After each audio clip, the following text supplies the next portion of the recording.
For those of you who haven't been here before, the way we work this is Secretary to the Board will call the case, the applicant will make his or her application, and anyone else who's interested in will thereafter be allowed to be heard. If you are here on a case and you haven't signed in on the case, please do so. And prior to hearing cases on the merits, we will first, Secretary will call for any request for withdrawals or adjournments.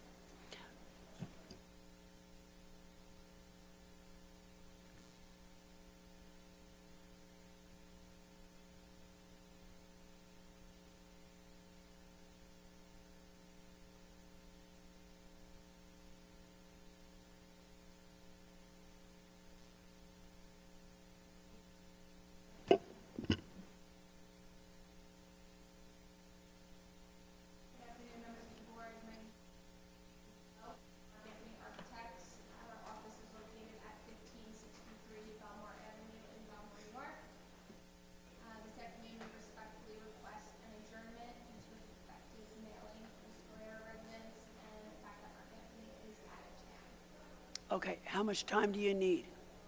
I believe that we previously spoke with the board and discussed adjourning it to July 26th. Would that give her enough time for the mailing? Yes.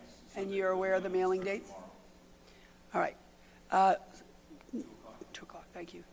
July 27th, 2 o'clock, thank you. Mrs. D'Amato, if I may, I just correct the record. You previously spoke to the staff for the board. Not the board. Fair enough. All right. Thank you. Have a nice day.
Not evening yet.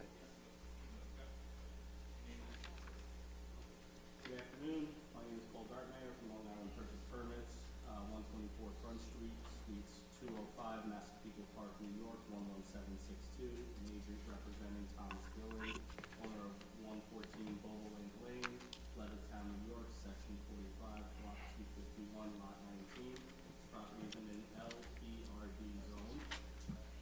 We started working with the prior owner in 2020 when she was putting the house up for sale to obtain permits for the existing shed, garage conversion, rear roof over, and one-story addition. We had submitted an application, the applications, and we're getting ready to file the variances when Mr. Gillen purchased the property. We met with Mr. Gillen, and he decided he wanted to submit applications for a proposed front roof over, dormer, rear deck, and above-ground pool. These applications were submitted and are now part of the variance we are here for today. Because of the added rear roof over, the dwelling does not maintain the required side yard setback of 5 feet and side yard aggregate of 15 feet. The existing side yard setback is 2.9 feet at the rear roof over, and the aggregate is 10.9 feet. The property angles in at the rear, which is causing the side yard setback deficit. The existing shed does not meet the minimum required length and height. The existing length is 12 feet 9 inches, and the existing height is 9 feet 7 inches. Where 12 is allowable and 9 is allowed. I'm sorry? Just for the record, where 12 is is- 9 inches, where 12 is allowable, 9... what was it? 9'7" what did you where say? What's the 9. height? 9 foot 7. 9 foot 7 where 9's allowed. Correct. Keep going. The shed sits on an 11 foot 1 by 13 foot 3 grade slab. The proposed rear deck will not meet the required side yard setback. The deck will maintain a 2-foot side yard setback. Because the deck will be connected to the house, 5-foot setback is required. Because the existing structures and the proposed improvements, the maximum allowable building coverage is 27.5, will be exceeded by 7.8 for a total of 35.3%. As mentioned earlier, Mr. Gillen purchased the property. What zone is this, excuse me? LPRD. So the percentage of lot area occupied is 30% in LPRD. The information I have on my script is 35. 35, no. No, he's asking you Allowable. the allowable. The allowable is 30%. Oh, it's 30, okay, I apologize, I have 27.5 here. That's a resume. Okay, so we're seeking a 3.3. we're exceeding it by 5%, or 5.3%. Right. So as mentioned earlier, Mr. Gillen purchased the home in 2020 because of the potential to make this the forever home for him and his family. We feel that the proposed additions will not be out of character for this neighborhood. I have some consent letters as well from many of the surrounding neighbors. We'll accept those. Some of the others as well. We'll accept those in evidence.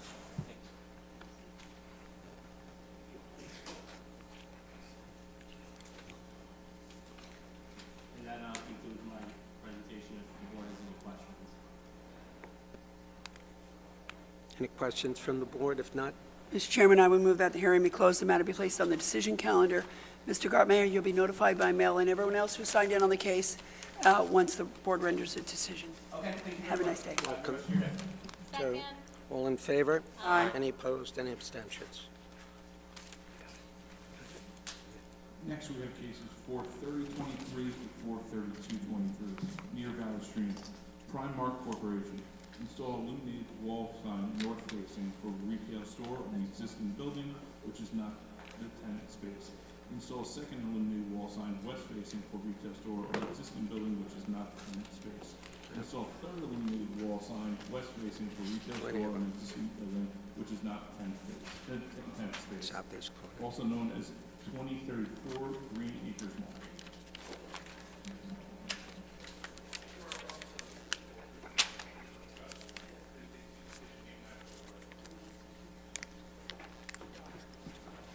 Good afternoon, Board. My name is Arlene Elling of Ultimate Design Corp., representing Primark in the various application.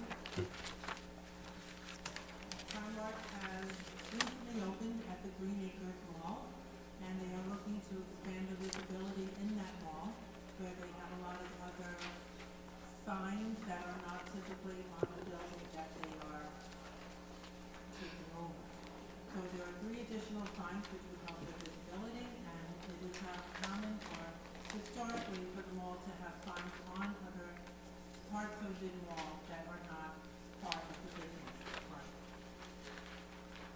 So the first one is right over where the Chase Bank is on the west elevation, and that is the proposed 72 sign. I believe that's over, I believe it's it is a loading dock.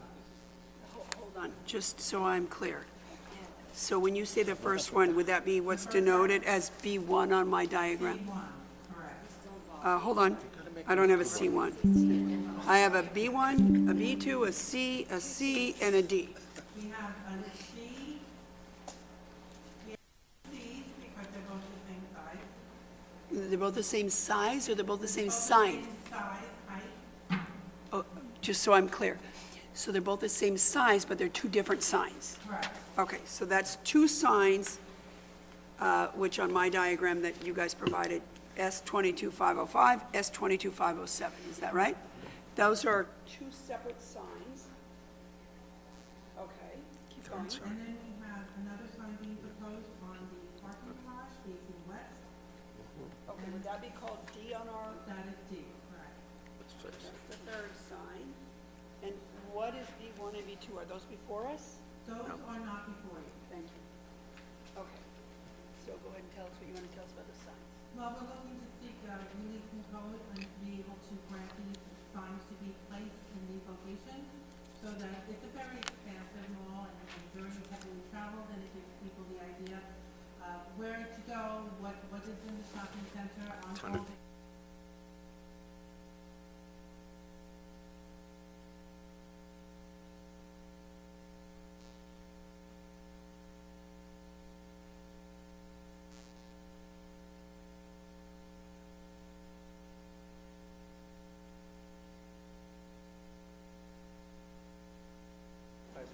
Yeah, I do, actually.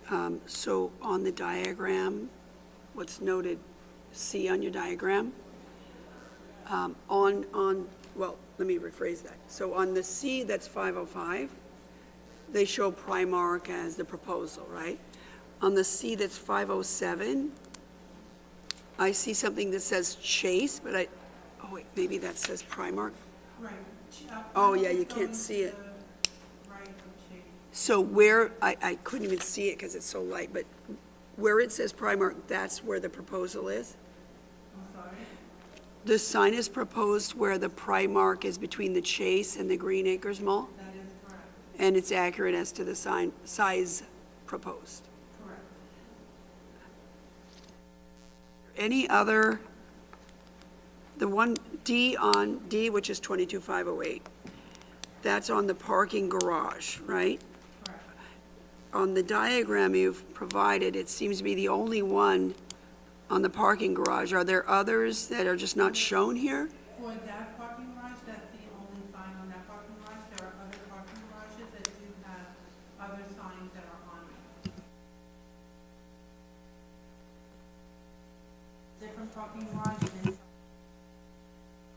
I apologize for not knowing how you fit into the picture for Primark. Are you with the corporate entity? Are you an expediter I'm a sign installer.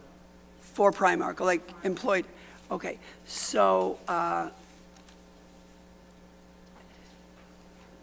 there are a number of open permits, but I'm not sure, because it's a mall, it's difficult to ascertain. Is Primark open there already? They just opened last weekend. Okay, and do they have any signs already? They have a main sign on the building elevation where they're taking over on the exterior of the mall. And that's an as-of-right sign? Yes, that's been permitted already. Okay. As it relates to the open permits, I can't ascertain if they pertain to your group, so you'll have to figure that out. If we were inclined to approve any application before the board, all open permits that are relevant and/or associated with the applicant have to be closed as part of the permitting process, but you probably already know that. So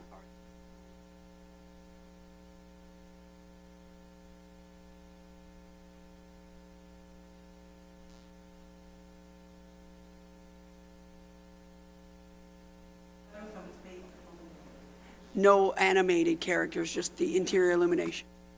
no illumination, nothing flashing. Okay, and is the proposal that they would be turned off when the store is closed? Yes, it would be part of the system, whatever system they have in the mall to turn lights off and on. It would probably have its own time clock. That would be, so it would be timed to be turned on at a certain time depending on when dusk is and turned off at a particular time when the mall closes. Is it at dusk and dawn, or is it when the store is open? To the extent that they aren't the same? The on will be at night and only when it starts to get dark, depending on the time of year. So it'll be adjusted based on if it gets dark at 4 o'clock or if it gets dark at 8 o'clock. So, in any case, regardless of when it gets dark or not, they would not be on, No. illuminated, you don't know, she just has to write it all down. They would not be illuminated when the store's not open. They would be illuminated when the mall is open, whether the store is open or not. Okay, so they would not be illuminated if the mall's not open. Correct, And then that may adjust for the darkness. correct. Okay. What are the proposed hours of the store? That I'm not familiar with, but they would be keeping with the rest of the mall. I would imagine 9:30 or 10 o'clock, depending on the mall hours usually are. Okay.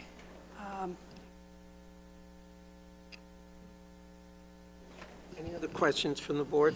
Move that the hearing be closed, the matter be placed on the decision calendar. You'll be notified by mail of the board's decision once it's rendered. Thank you, have a nice day. Second. All in favor? Any opposed and abstentions? Next, we have case 43323 near Garden City. GB Forest LLC installed a place detached illuminated double-faced round sign setback 15 feet from Stewart Avenue, also known as 581 Stewart.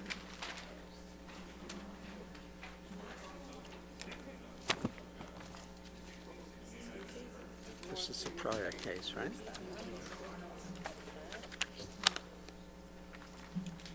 Good afternoon, Chairperson and members of the board. My name is Maria Jimenez, 71 Manhattan Avenue, Farmingdale, New York, 11738. I'm representing GE Sports LLC at 580 Hempstead Avenue in Garden City, New York. Today,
Is this partially located in the village of Garden City? no. It is on the border. The border? Not totally, it is. I need to see what this Okay. sign is. What establishment is this? FedEx. Sorry. No, but I need to get a better view of this, because I'm sorry, I'm not able to place where it is right now. I'm trying to figure this out.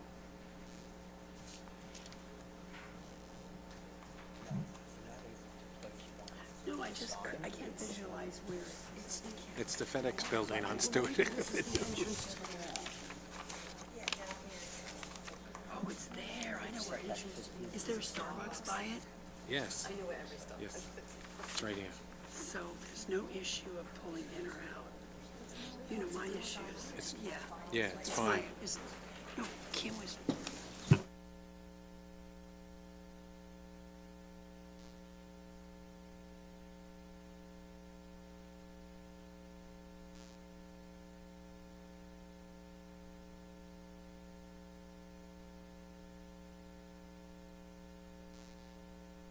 feet, 84. What is the, Forgotten evidence, if so, we'll take it.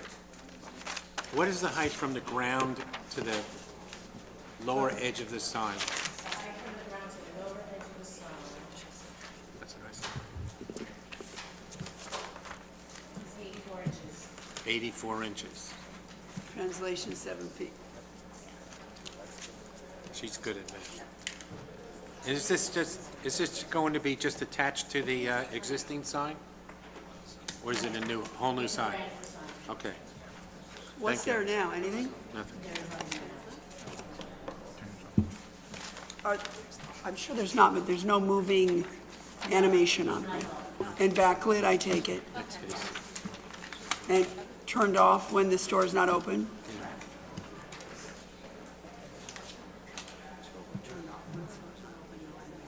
Yeah. Yeah, we have those usually. Yeah. I know, I just, 34. Commercial Brown subdivision case where everyone's here for. The one's an adjournment now because of the past for that. It's actually tough. So we're gonna call it out of order for the adjournment. Christian's going to Good. I think 27.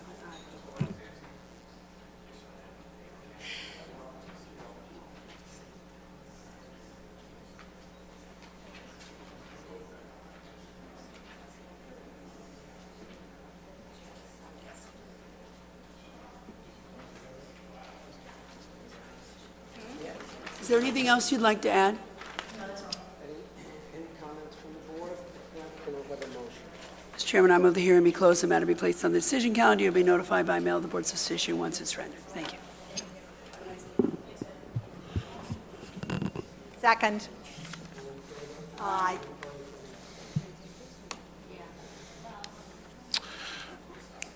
Mr. Chairman, we just received an adjournment for adjournment request for cases 26023 and 26123.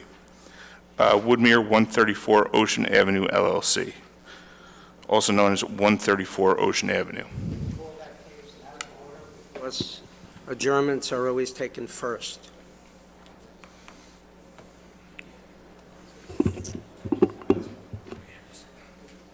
Good afternoon.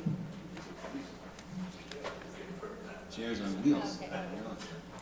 And it's Name- short too, it wouldn't be like these. Like these. It's Christian Brown, McLaughlin Stern, 1122 Franklin Avenue, Garden City, to the applicant on this case. Chairman, I just did a conference this case with my client, given the number of neighbors here that are associated with Mr. Litt's client. My client asked me to ask for an adjournment to give him some time to speak with Mr. Litt's client and the neighbors to see if there's any compromise that could be made or another arrangement potentially. So we would ask for, at the board's discretion to put it over one more time. Mr. Litt, Obviously, we don't have an objection to... name and address for the record, sir. Sure, I apologize. Robert Litt Law Group, 66 North Village Avenue, Rockville Center, New York. Okay. Counsel for the Polands, located at 135 Willis Court in Woodmere. We don't have any objection to the opportunity for an adjournment to possibly resolve these issues with the applicant. I just want the board to recognize the fact that not only do we have 100 signatures opposing this project, we have 17 people here today. Some elderly may be able to be here today. So obviously, we're looking to resolve this because we want to avoid coming back here with so many people and doing this. So we'll slow it down Tuesday down with Mr. Brown and his client. Thank you. When would, May I say, Mr. Litt, do we have all of them signed in so that they are? they will all get noticed? The 17 people here have all signed in and given notice, yes. Okay. Coming here and has indicated their opposition to this project, yes. Okay. So really, whatever's convenient for the board's calendar is fine. August 9th. Mr. Chairman, August 9th, 2 o'clock. Okay.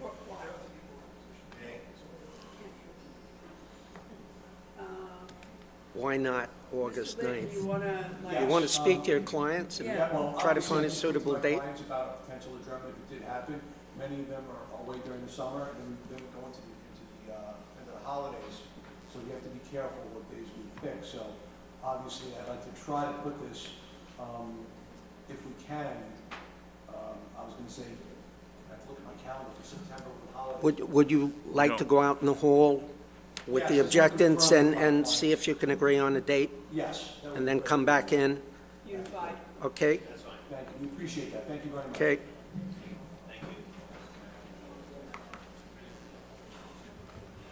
The objectants want to go out, no?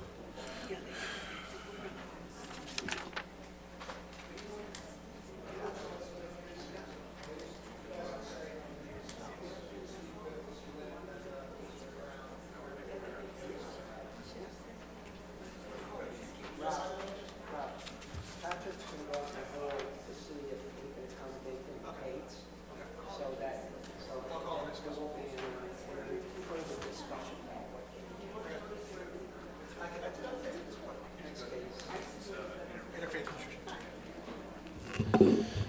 Next case, 435 of 23 Roosevelt, Interfaith Nutrition Network, variance, side yard, construct one-story additions and deck attached to existing building, special exception for philanthropic use, multi-purpose room and dining room in conjunction with family residence, also known as 98 White House Avenue.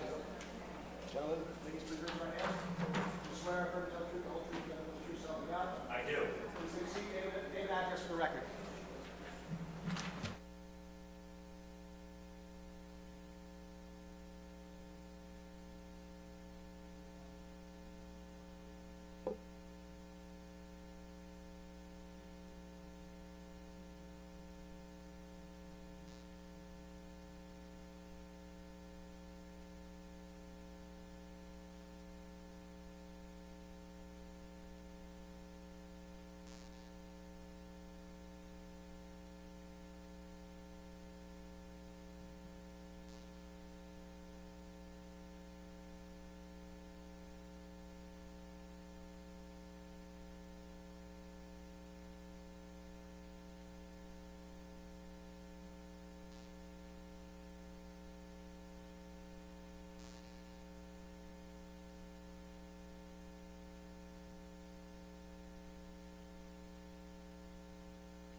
Mr. McKevitt? Yes. Good morning. Afternoon. Good afternoon, sir. Good afternoon, Mr. Chairman, members of the board. Please explain. Wait, I have a question Yes, before you start your script. yes, It is a special exception for a philanthropic use correct. and a multi-purpose dining room Yes, in conjunction with a family residence. yes. KS. Yeah, that's- what is it? I will explain fully what this whole place is. Okay. I'll say. Well, let me answer your question. Good, thank you very much. Because we've never heard of it in 18 years, at least for me, and you're longer. This is a facility which has been there since 1984. It is run by the Interfaith Nutrition Network, which is one of the best, if not the best, charitable organization on Long Island. It runs soup kitchens in Hempstead and throughout Long Island as well.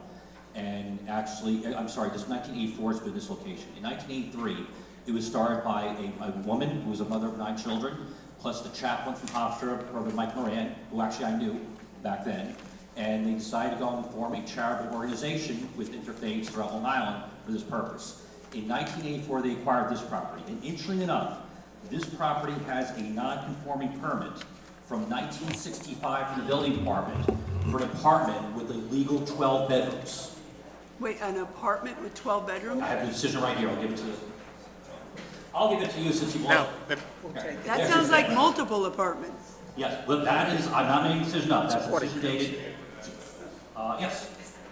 This is dated July 22nd, 1965, under application number 65-55 from the town building department, is filed in the town clerk's office, and was to maintain an apartment with 12 furnished units. That's right. In 1965. So when the Interfaith Nutrition Network acquired this property in 1984, they've used it for exactly that use. It has been used as an emergency shelter for homeless families, in particular geared towards children. So in almost all these instances, there are children who have become suddenly homeless through some sort of traumatic situation, and this is designed as a transitional shelter so they can get on to permanent housing. That's what it's been. So the use has been happening there since 1984 is exactly the same use to continue today and exactly the same use to continue into the future. Why did you have to come back? We had to come here for 2 reasons. Number one, we're adding a dining room in the rear as well as a multi-purpose room on the east. I'll explain those uses in a couple of minutes. But the dining room on the west side will be 16 feet from the side yard property line, when 20 feet is required.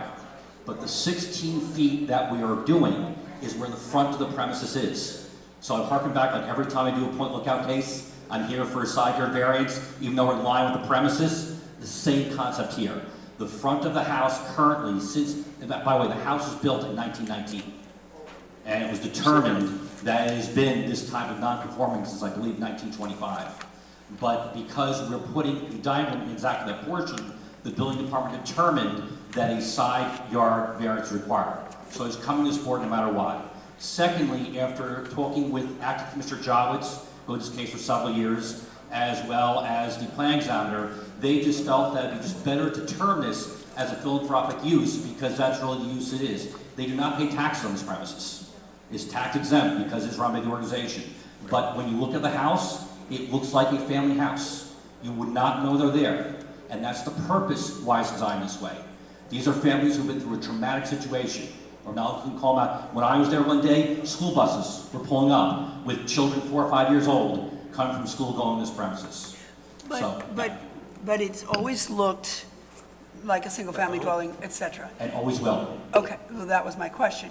And if it was already allowable in the philanthropic use, why do we need to approve a new characterization?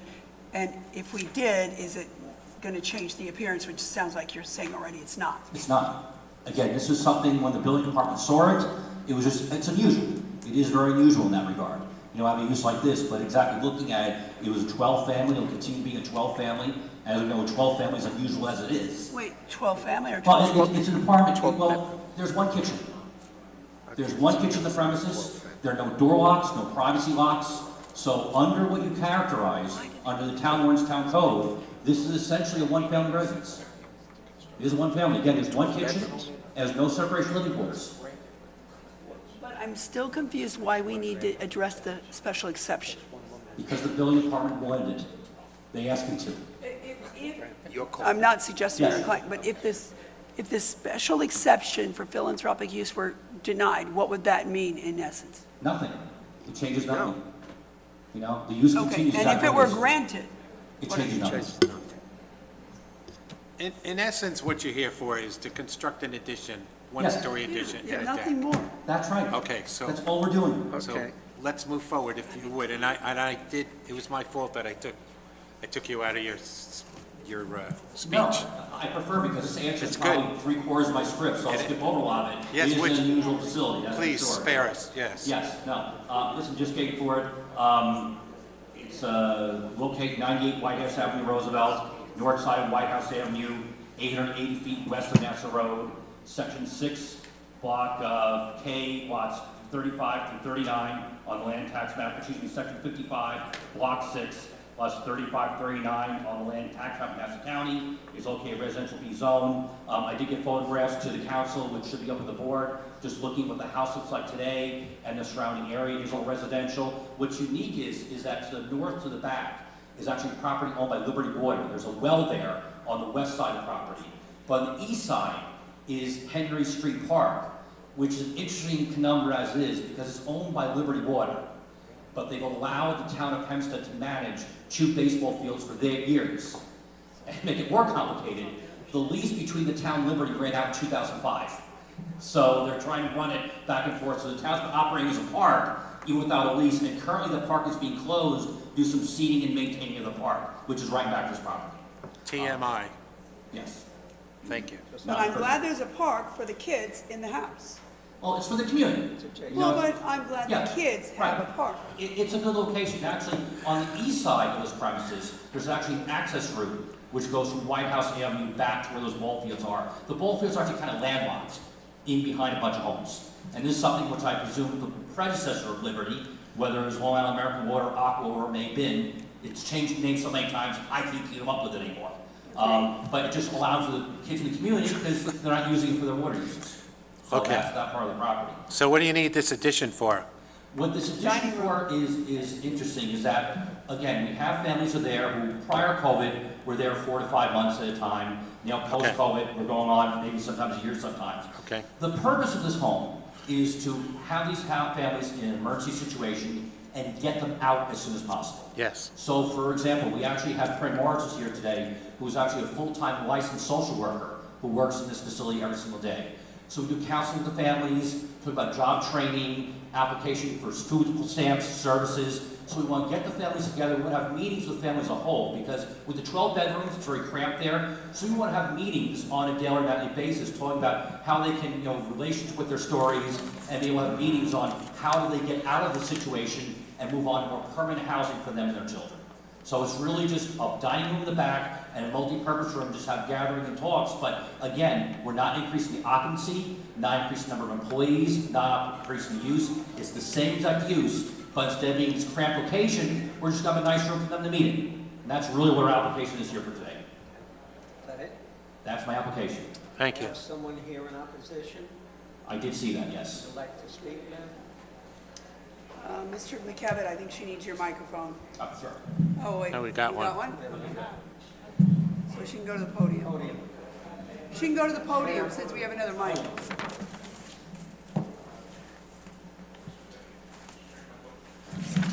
Name and address. Was she sworn in? Sworn in.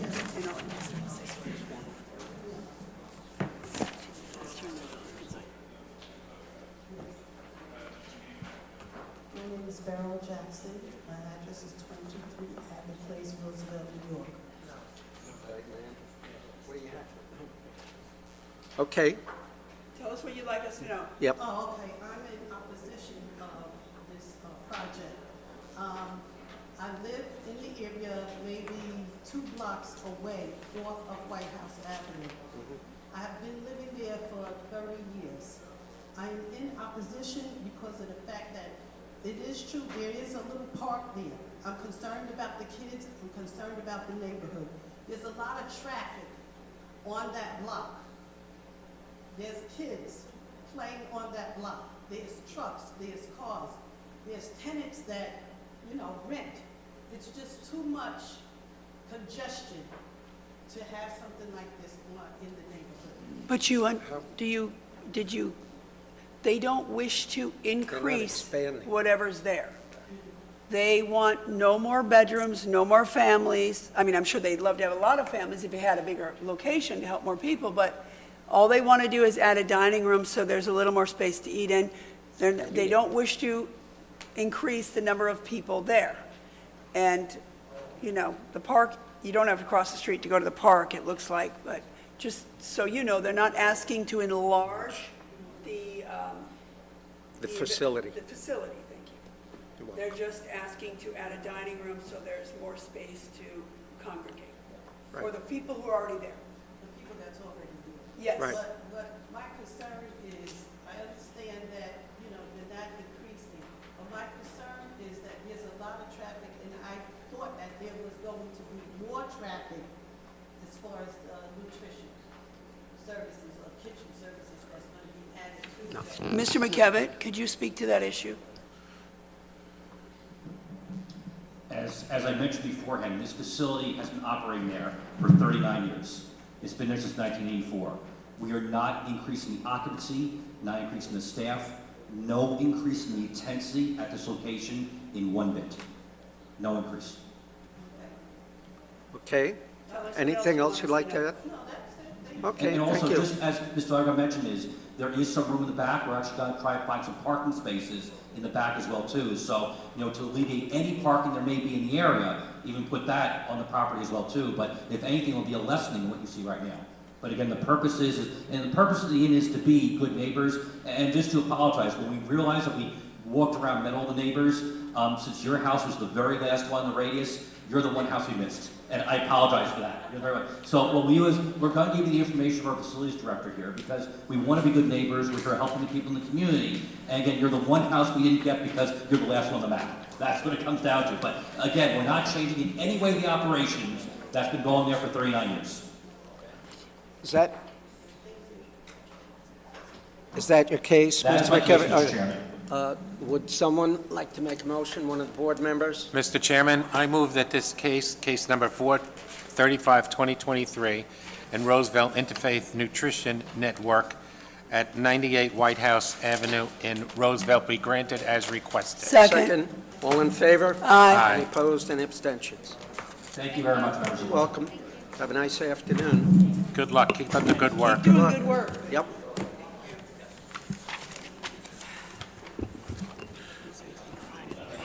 Next, we have case 43623, Near Garden City, JKL Wait. 320 LLC. Mr. Litt, What? Oh, I'm sorry, I apologize. have you? Yeah, Okay. Mr. Chairman, we will recall cases 26023 through 26223, Woodmere 134 Ocean Avenue LLC, Gentlemen. also known as 134 Ocean Avenue. Have you agreed upon a date and Yes, we time? agreed, and with Mr. Owens on September 27th, 2 p.m. 2/27, 2 p.m. Any further notices going on this? No. Okay. All right, and no further notice? No further notices. Anyone who's here, you're not going to get a new mailing. Mr. Brown, can you restate the date again and the time? September 27th, 2 2 p.m. p.m. here at the town hall. All right. Thank you. Everyone. Have a nice day. 2.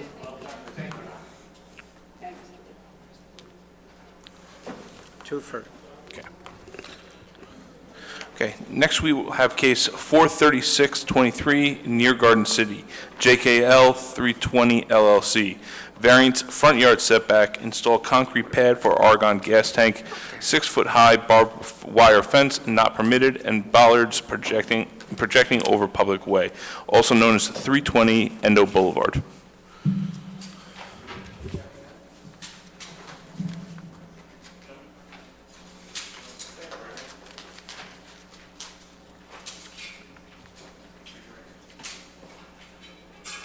He's going to testify.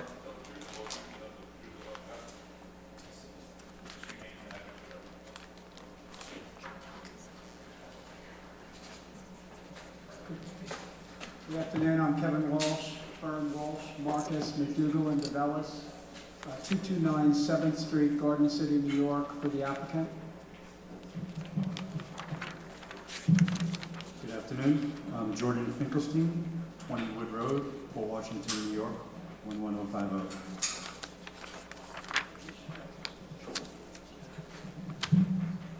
Hello, I'm Vishnu Adele, representing the architecture firm CRCD. 155 First Street, Indianola, 11505. And this is Tim LaChapelle. He's from my office. He will not be testifying. You want his appearance? Should make it. Why not? Tim LaChapelle, 2297 7th Street, Garden City, Suite 200. So this is an application for a single variance, which is an intrusion into what the building department has determined to be the front yard setback of the property at 320 Endo Boulevard Extension. The applicant would like to have a concrete pad, to put an argon gas tank in that location, which is approximately 7 feet high, and have it fenced in. So before I get to the merits of that application, I'd like to just tell you a little bit about the company. Jordan Finkelstein, who is the principal of Exergy, is a company that produces heat exchangers. They assemble them and distribute them around the world. They are from naval submarines to vaccines to semiconductors. They have a big international operation with these heat exchangers. At the building, they currently assemble these heat exchangers. They physically assemble them, and then they kind of glue them together to hold tight, and then they ship them to Connecticut so they can be fused together with a huge furnace.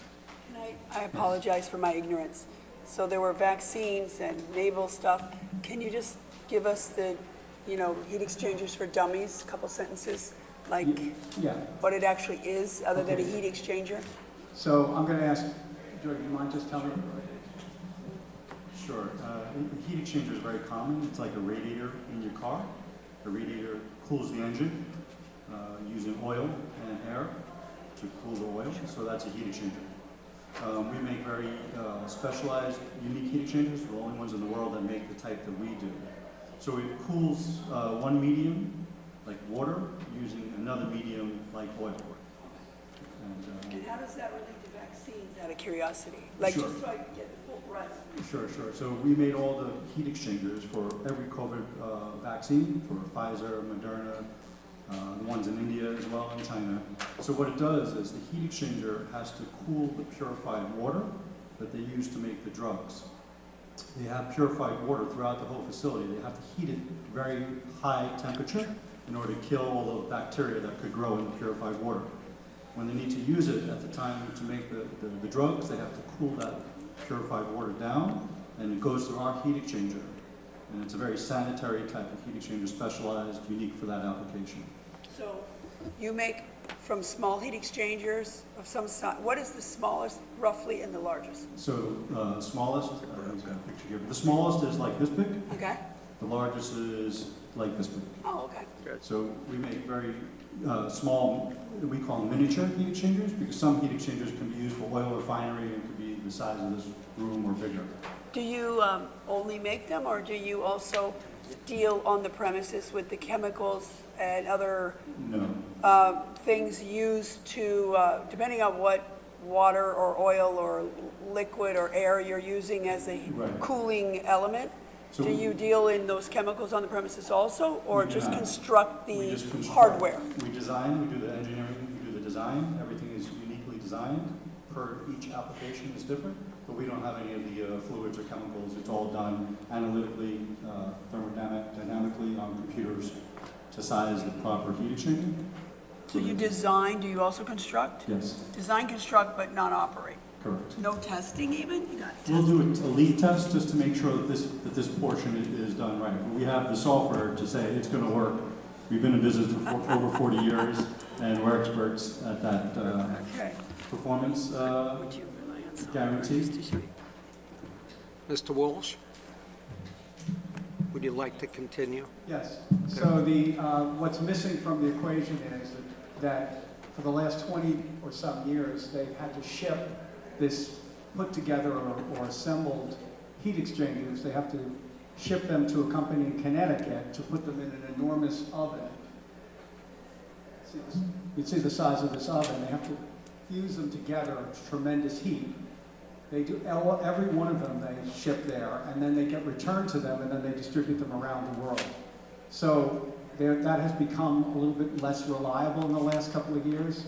So what Jordan would like to do is he'd like to bring home that component, the one component that they weren't performing, and actually fuse these units together. So when they get them together, instead of shipping them to Connecticut, they take them into the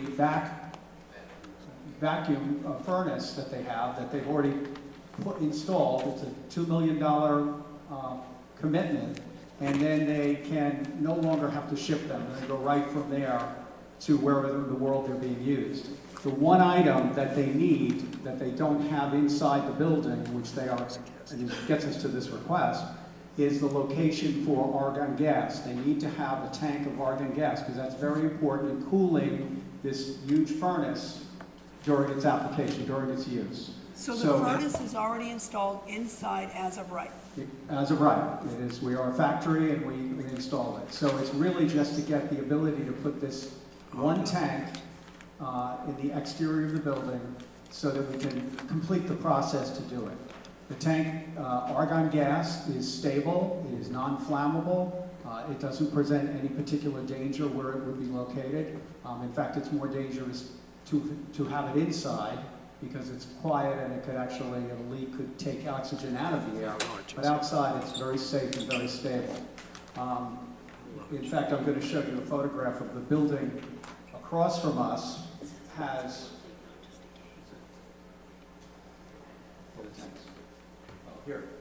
two tanks in their property. This is directly from our front door looking out. They have two tanks. Ours will be one tank. It'll be roughly half the size of that because we just don't need them that large. What do they do? They work for what, Amertech? Why not? Why not? You've been sworn in. So they also manufacture heat exchangers. They do for aerospace. So they're also doing the same things as us. They have vacuum furnaces on site, and they have the argon gas on site. To do Those two tanks are argon gas. One is argon, one's nitrogen that they use. Right. We would only be using argon, which is completely inert and non-combustible. That would not be housed in a building, is that Would correct? not be housed in the building. Just outside the building, on the side of our yard, quote-unquote side, in the diagram there. So it's on the side of our yard, which is adjacent to their parking lot.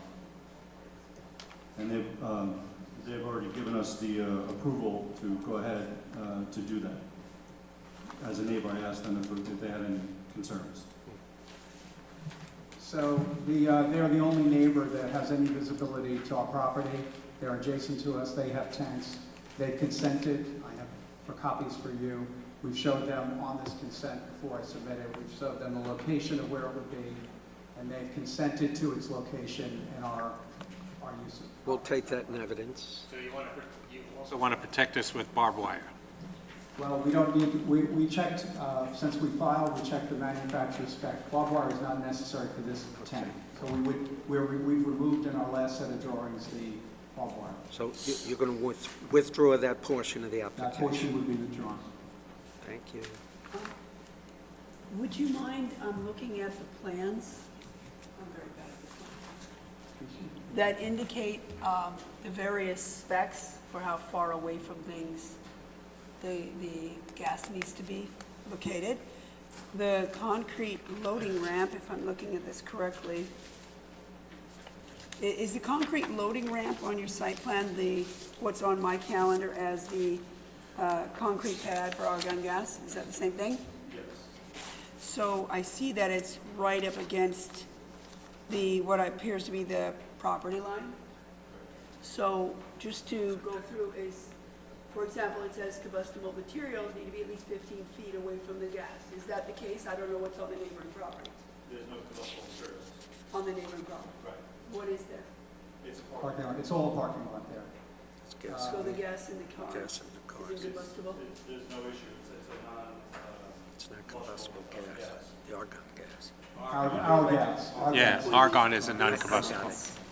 No, but if I'm reading this correctly, the gas, your non-combustible gas still has to be 15 feet away from combustible materials. Is that the case in the proposed location? Unless I'm reading this wrong, it's on the plans A100.00. It shows a diagram of the distance that the argon gas tank needs to be from other things. It has to be 50 feet from places of public assembly. It has to be 20 feet from incompatible hazardous material, 15 feet from combustible materials. Combustible materials, I think they label as like wood and paper. Paper, leaves, weeds, dry grass, debris. Right. But from, hold on,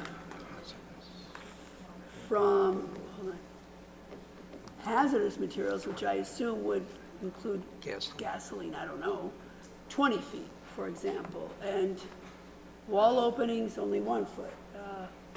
So I just could you go over and give us some testimony about these various items on your plans and assure us that in fact this proposal is the amount of feet at the very least from that which apparently the specs require? Yes, and just so you're aware, the manufacturer, Airgas, was at our site, and they did a site survey, and they're the ones that came up with the drawing and told us where to put everything. Okay. So they're the ones that tell us about the fence, they're the ones that tell us it needs to be 10 feet from the door, like you're suggesting right now, and they came and they did the whole site, and they said everything is fine Great, the way it is. but they didn't tell us. So can you tell us? So that's what I'm saying. So we went through this with them as well, and Vishnu has been in contact with them. And no, there's been no concern with combustible material or hazardous materials. Hazardous materials are typically like, I don't know what, chemicals, right, chemicals types of materials. Okay, but that's kind of like a, not to be rude, but it's kind of fluffy answer.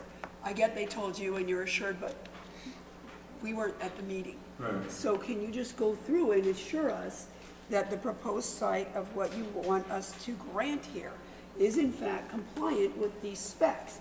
That it is 15 feet from the combustibles, it's 20 from incompatible hazardous materials, it's 50 feet from any place of public assembly, etc. Like just give us something to base our decision.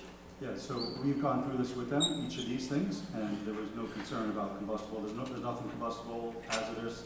We're gonna have the fence. There's no meeting location near this facility. It's 10 feet from the exit. It was moved purposely for that one call out. It was moved specifically for that. It's further from the wall than it's saying it needs to be. So we went through each. No, but I think you're missing that you went through it with them, but there's I'm nothing giving- on I'm this giving you- I'm record giving that you if the- we read back through it, we would be able to say, listen, there is no combustible material, paper, leaves, weeds, dry glass, debris within 15 feet because what's over on the other side of that wall and there is that. There are no places of public assembly within 50 feet because what is within 50 feet is X, Y, and Z. So in sum, Right. and to be brief, you can testify that the location, the proposed location of your tank, the argon tank, complies with this diagram. Correct. Is that correct? That's correct. Okay. Thank you. And it will meet Thank you. all building codes prescribed by the EPA in New York State? We will or we will not get a permit. We will not get a Understood.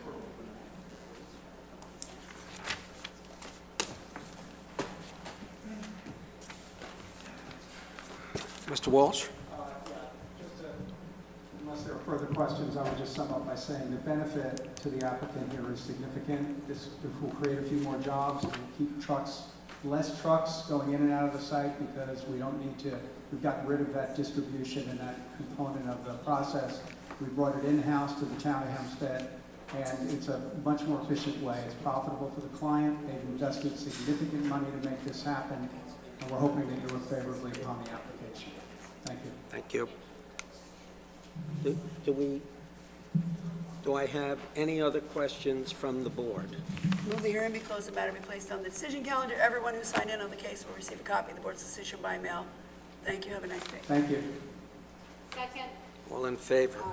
Any opposed, any abstention? Next case, one second, yes, 423 near Lawrence, 691 Burnside Avenue Incorporated, variance front yard setback on Burnside Avenue, variance in off-street parking, construct one-story building, demolish existing building, also known as 691 Burnside Avenue.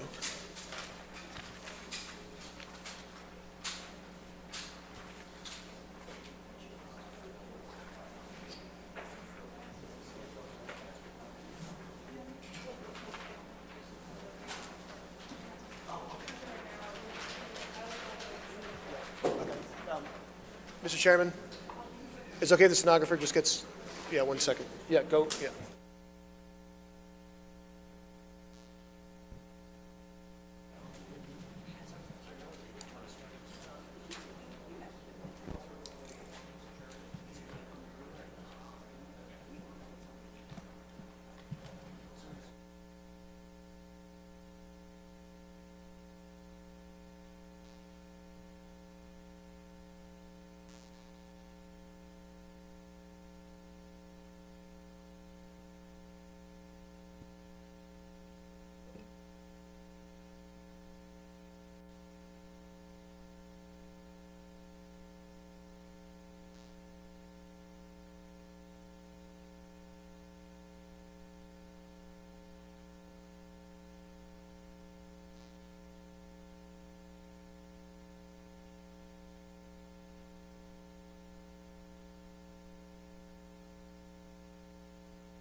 South Central Avenue, Valley Street, New York, attorney for the applicant, Ryan Engineering, 1225 Franklin Avenue, Florence, New York.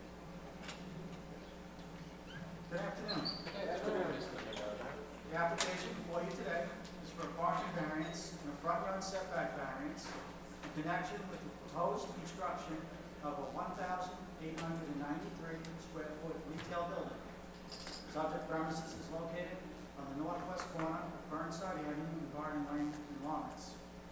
It's known as 691 Burnside Avenue and also known as Section 40, Block 12, Tax Lot 227 on the Nassau County Land Tax Map. Subject premises is located in the business zone. It's currently approved with a 440 square foot auto repair shop and accessory storage yard for vehicles. The applicant proposes to demolish the existing building, which is also in the front yard setback, and construct the new retail building with off-street parking lot behind it. Okay, we just note the surrounding uses. To the south of the subject premises, which would be across the street, 670 Burnside Avenue, it's a used car sales lot.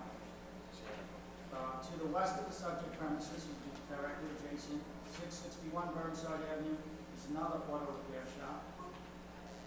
At 689 Burnside Avenue, directly to the east of the subject premises, is a warehouse building.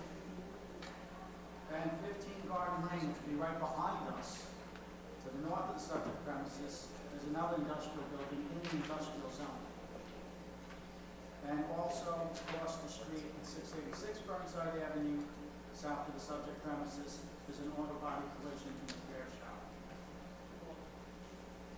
As you'll hear from the applicant's partner, oh, sorry, I'm just going to submit those photos so everyone can see the surrounding uses. They were taken by me. I believe they fairly accurately depict the surrounding uses. When were they taken, Mr. Minerva? Taken by me this morning. Thank you. We'll accept those in evidence. Thank you. As you'll hear from the applicant's parking expert shortly, the proposed off-street parking lot on the subject premises is sufficient to meet the project demand. No, Additionally, there is on-street parking available in the area should there be any overflow. This time I'll ask Mr. Mulryan to testify. Mr. Easton.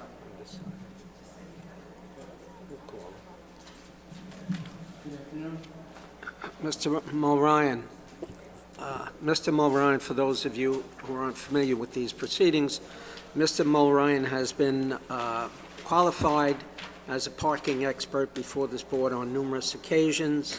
Mr. Mulryan, since the last time you were qualified as an expert, have any of your qualifications changed? No. Then we will again qualify you as a parking expert, and you may testify as such. So we were asked to take a look at the subject site, the proposed application, and the surrounding roadway network. As mentioned, the subject site is currently used as an auto body repair shop. The applicant is looking to remove the existing building, which is approximately 440 square feet, and replace it with a building that is 1,893 square feet for the purposes of 2 retail stores. The subject site will have 6 parking spaces where 10 are required.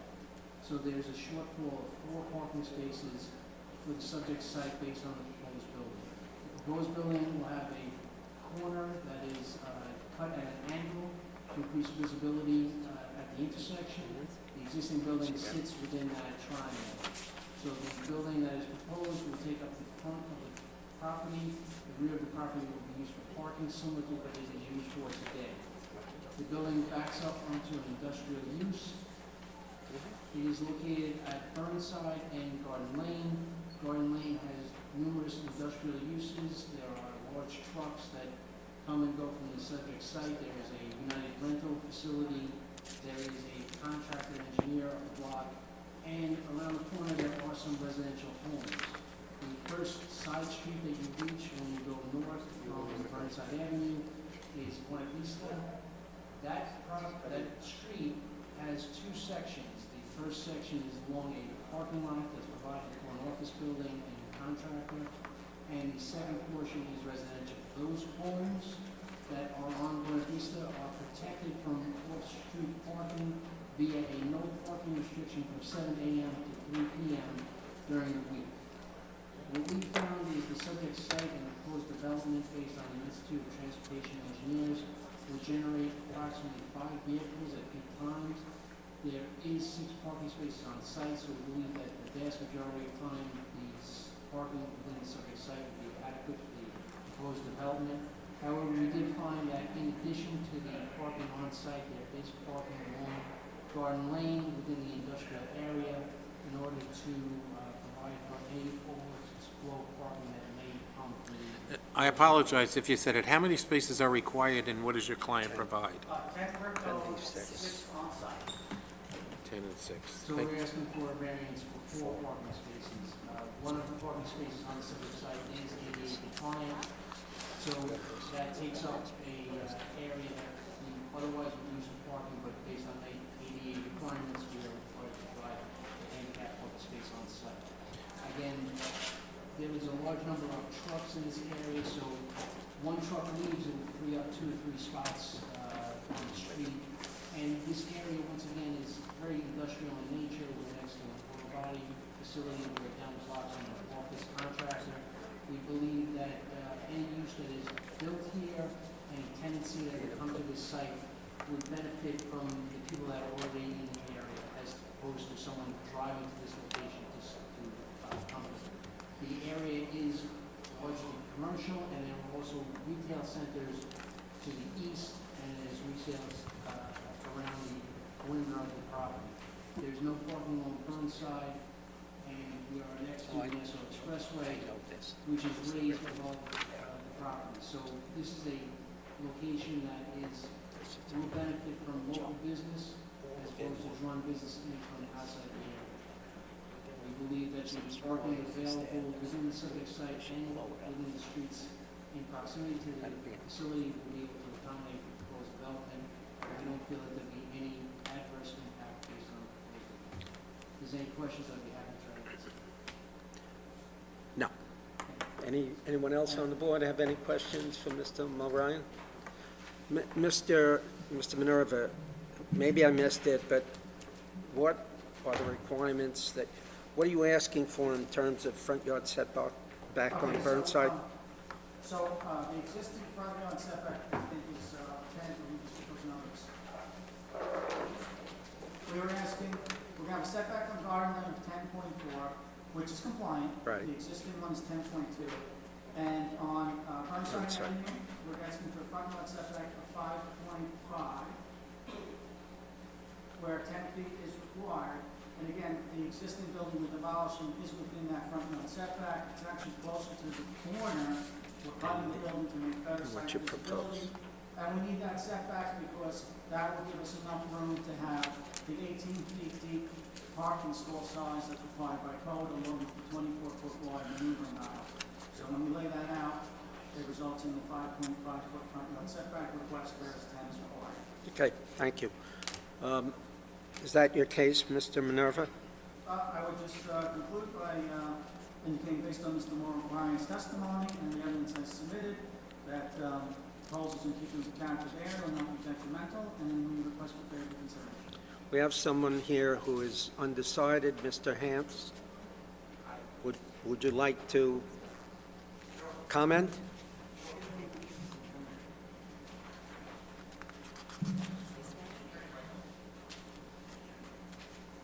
Everybody. Name and address for the record. David Hance. Swear. I do. Good afternoon, everybody. Good afternoon. Thank you, and just we became aware of the application, and we just really here on behalf of a few other businesses, just to obtain some information, because we don't have any information. A couple of the questions were, what type of retail? What's Retail. all right, that's one thing. It's retail. Would the cars be entering and possibly backing out on Burnside Avenue, which Let's give you a copy of Mr. Mulryan, do you want to address that issue? I think just that question. So, with regard to the retail, it's being built on speculation. There are no tenants assigned as of today. The parking lot behind the building, so it's 24 feet open wide maneuvering area. So there's plenty of room for people pulling out forward onto Garden Lane and forward onto Burnside. I'll be backing out of Burnside. sorry, I didn't hear that. What was the? Said, no, go ahead. Repeat it, Mr. Minerva. So the parking lot is behind the proposed building, and it has the required 24 feet maneuvering aisle. So the cars would be pulling out forward onto Garden Lane and then making the right to Burnside, and then moving forward, pulling out to Burnside, so no one would be backing into Burnside Avenue. Which would be, Okay. Thank you very much for your time. That's it? The tenants, the people that own this property are very nice. They've been gentlemen. And again, today we just wanted to get some information. And thank you for sharing it. Thank you for your participation, sir. That concludes your presentation, Mr. Minerva. Yes, thank you. Any other questions from the board? If not, do I have a Move motion? the hearing be closed, the matter be placed on the decision calendar. Mr. Minerva, Mr. Mulryan, and everyone else who signed in the case will receive a copy of the board's decision by mail once it's rendered. Thank you. Have a nice day. Second. All in favor? Any opposed? Any abstentions? Take that.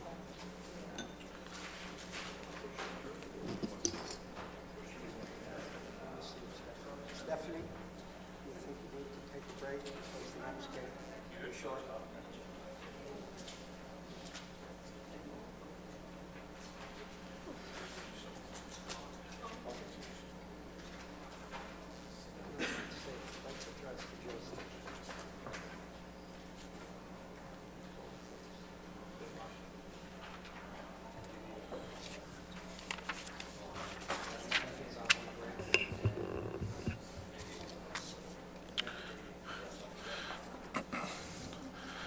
Next, we have case 135723, Inwood, Isaiah Moultrie, Eula Moultrie, Sandra Nichols, Isaiah Moultrie Sr., Mott Avenue Real Estate Holding Ltd., and Jonathan Davis.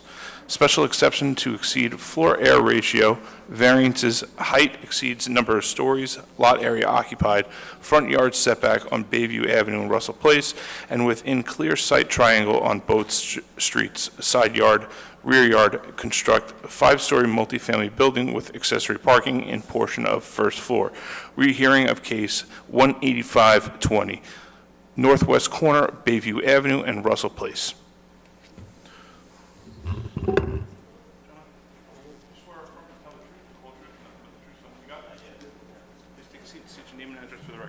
Good afternoon, Chairman, members. Christian Brown, McLaughlin Stern, 1122 Franklin Avenue, appearing for the applicant. Isaiah Moultrie, 216 Cedar Avenue, Munich, New York, 11557, applicant. Mr. Brown, before we get into the merits. Yes. Have you seen a letter written dated June 23rd, 2023, written by the Lawrence Union Free School District? I haven't seen it, but Mr. Vogel described it to me. Do you want to take a look at it? I would like Because, to look at it briefly, but I think I understand Okay. its content. okay.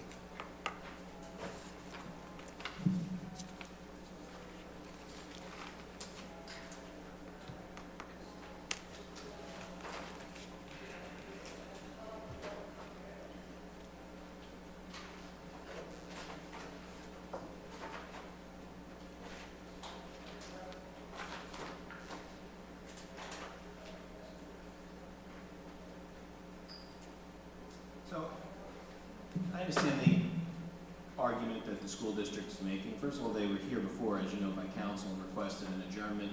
I gave council documents that he requested. I never heard from him again with respect to what the school district wanted to do, just to give you that background, number one. Number two, there were 2 cases that were heard in connection with this application originally. One was a town board case. That was for the rezoning of the property into the urban renewal C district, which was granted. And then this board held its own hearing following the town board's rezoning approval to hear the variances that are listed in the notice, all of which were approved. Though that, I don't have it with me, but I think you all know the practice of the board, that zoning case was sent to the Nassau County Planning Commission for its review and recommendation, just as the staff sends virtually every application. They omit to, maybe they asked for the wrong file, or I'm not sure what they asked for, but there were 2 cases, town board and zoning board. This case, as I explained when I was here last time, this rehearing, is the same exact case. There is no change in the application from what you originally approved to what's proposed here today. There is a technicality on one calculation. There are a legion of cases on whether What's the technicality? the And then you- FAR number that was on the original plan, Yes? the building department says that was now an incorrect number by 0.5 of a point. So what are the 2 FARs? The FAR that was on the original plan was 2.83, and that's because that number did not count in the partial 7,900 square foot basement, although the basement was shown on the plans, but it wasn't added into that number. The current request would be to change that number to 3.37, per what the building department has asked us to do, which again, I can give you the background on how we came here. But with respect to the Planning Commission, there are a legion of cases, as I said, that if there is no substantial change from hearing to hearing on a plan, you don't have to continually send back every, minor adjustment to a site plan back to the Planning Commission. It has to be a substantially different plan. So this case, in my opinion, clearly did not need to go back to the Planning Commission. And the school district just doesn't mention the fact that when this was originally heard by the board, it obviously went to the Planning Commission before we could proceed. So you're saying the planning commission saw accurate plans, and so whatever they said about it would be the same today? It's the same plan. The only difference, again, is that the calculation, the building department originally approved the calculation I mentioned to you, 2.8. We get approved. at town board and here. We go forward. Mr. Moultrie goes through months and months and months of permitting. Of the permitting process. This number came up during the permitting process. And originally the position of the building department was essentially, it was a minor discrepancy, it doesn't matter.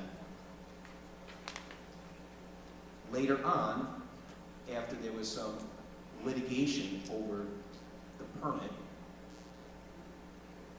related to whether the town board was going to include this site in a moratorium, which the town board ultimately elected not to do. But the relevant upshot of that litigation is that the building department asked us or said that they essentially changed their mind and that they identified this discrepancy in the FAR calculation as, let's call it material, and asked us to come back before the board to have that calculation re-approved. Same variance, different number. And so in our settlement and stipulation with the town, where the town withdrew its moratorium and we dropped the litigation, we also agreed that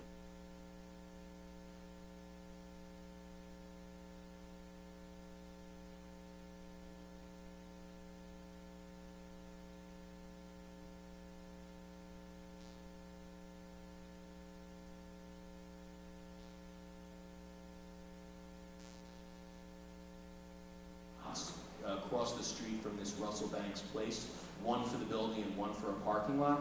That parking lot is just under 12,000 square feet in and of itself. If you counted the two lots together, the FAR would only be 2. But if you only count the one lot where the building is with the basement, obviously, the FAR comes out to the 3.37.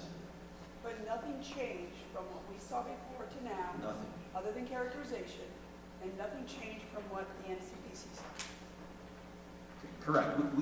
I don't believe that the staff sent this rehearing back to the NCPC, and I don't believe it ordinarily would send a rehearing because there's no change in the substance of the plan. That's what I'm asking. Yes, there's no change. Even the basement itself was on the original approved plan. It just wasn't calculated into the FAR number.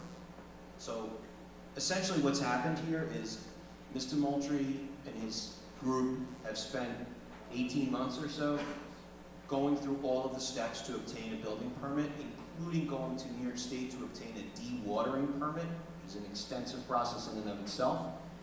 And he was told that as soon as he obtained the dewatering permit, he would receive his building permit. At that point, about 3 months ago, there was a move to include this site within an existing building permit moratorium that the town has in another part of Lawrence. We entered into conflict with the town over that, but it was resolved. We're here because, as I said, they asked us to come back to correct this discrepancy. What was the resolution there? This will not be included in the moratorium.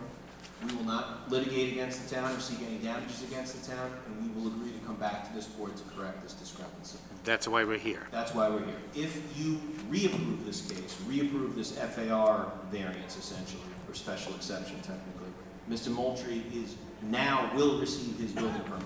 The site has already been demoed. The site work is done. It's ready to put a shovel in the ground. Okay? He has already had loan commitments. He has funding from the state of New York. He has bank funding. He has contractors who have already been contracted. So we are under a little bit of pressure here to get moving.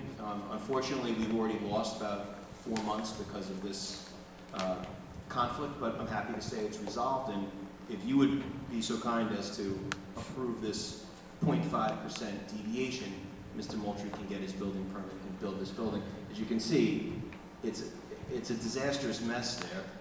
What's going to be built is a 48-unit apartment building with parking on a site, as you may remember, that was really a derelict a site at an abandoned church, several non-conforming and quite unsightly multifamily houses. So this, I think, is a boon to the community. This gentleman has worked extremely hard and put all of your life savings into getting this done, and he's on the precipice of doing this, and that's why we're here. Mr. Brown, Yes. but for the fact that the calculation of the FAR was missed, Yes. is everything else identical? Totally identical. And, but for the fact that the FAR number was missed, these variances, were they granted by this board or the town board? No, the town board granted the rezoning to put the site into the urban renewal C district, which allows the multifamily use. Okay. Everything you see on that notice was granted by this board. So you basically want to reinstate the grant under case 185 of 20, Technically, we did extend those grants. They are technically in effect. We're only here because they asked us to correct the calculation on the FAR only. The other variances are valid and in effect. That was just as part of your settlement. That was part of our agreement in the settlement, because the building department, in the course of discussing why we could not obtain a building permit, the building department identified this particular issue and asked us, could you please correct that? And if you do, then you can have your building permit. And that's why we're here. so technically, we don't have to address anything here. That's right. But the FAR. That's right. Which is causing it to come back because of a That's right. In miscalculation. fact, as I said, Mr. Moultrie has obtained valid extensions of time of everything. So we don't need to reinstate them. We just need to have the board approve the changed number that's now on the site plan that's before you. Which will be a modification of the original, of the It's a first one. modification, correct, of that, it's 0.5. But the board, 0.5 of a point. when we heard the case in 2020, there was a basement there. Yes, We were just under an erroneous number, they didn't count the not, basement. in not that. caused by you or your client. It was an oversight, it was an error. I mean, the code does say that basements accounted for FAR, so it's fair, but that's why we're here. Understood. Thank you. Go on. I Is don't- that your That's the case? case unless you have any further questions or questions for Mr. Moultrie. I think Mr. Hans is here representing the Civic Association. I think he wants to say a word in favor, but I don't have anything else unless you have further questions, Jim. Okay, we'll reserve that. Mr. Hans? Oh, do we have people in opposition? All right, okay.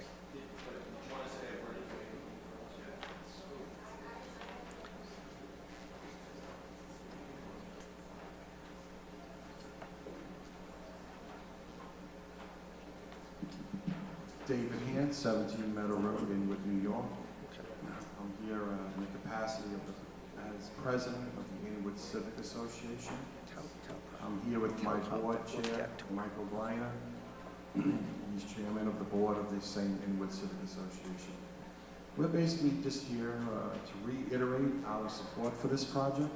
We were involved in the process the first time around. We think it's a good thing for our area. We hope that the board will also approve this. Thank you. Thank you. Next up. Is that it? All right. We have some people who would like to speak.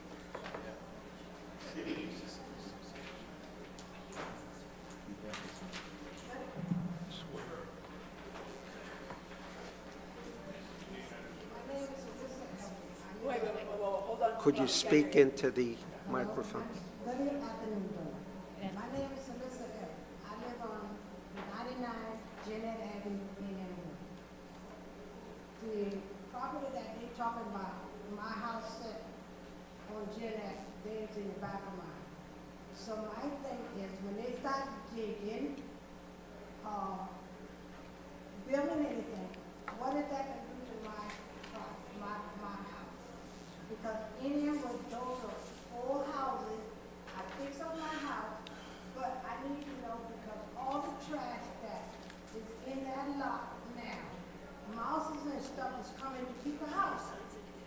In the private building, they come into people's houses because, but I don't need that in my house. I need to know what is any damage to my house, who can be responsible? How far away from the subject? The Moultrie property says, my house is free, on Janet. Theirs is right behind mine. Would you say it's, can you give me some estimate like in blocks or feet or? No, it's not a block. My property said here. My house said here. His house said that. About how many feet would you estimate?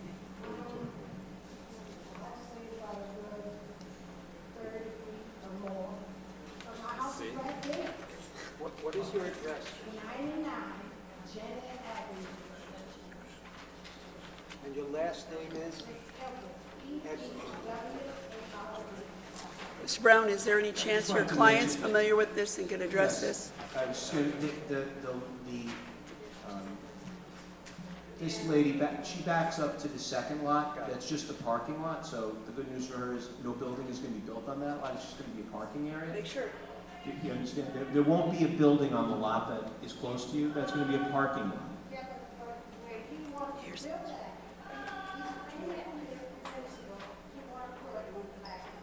Electric car thing on that side where the house is set behind you.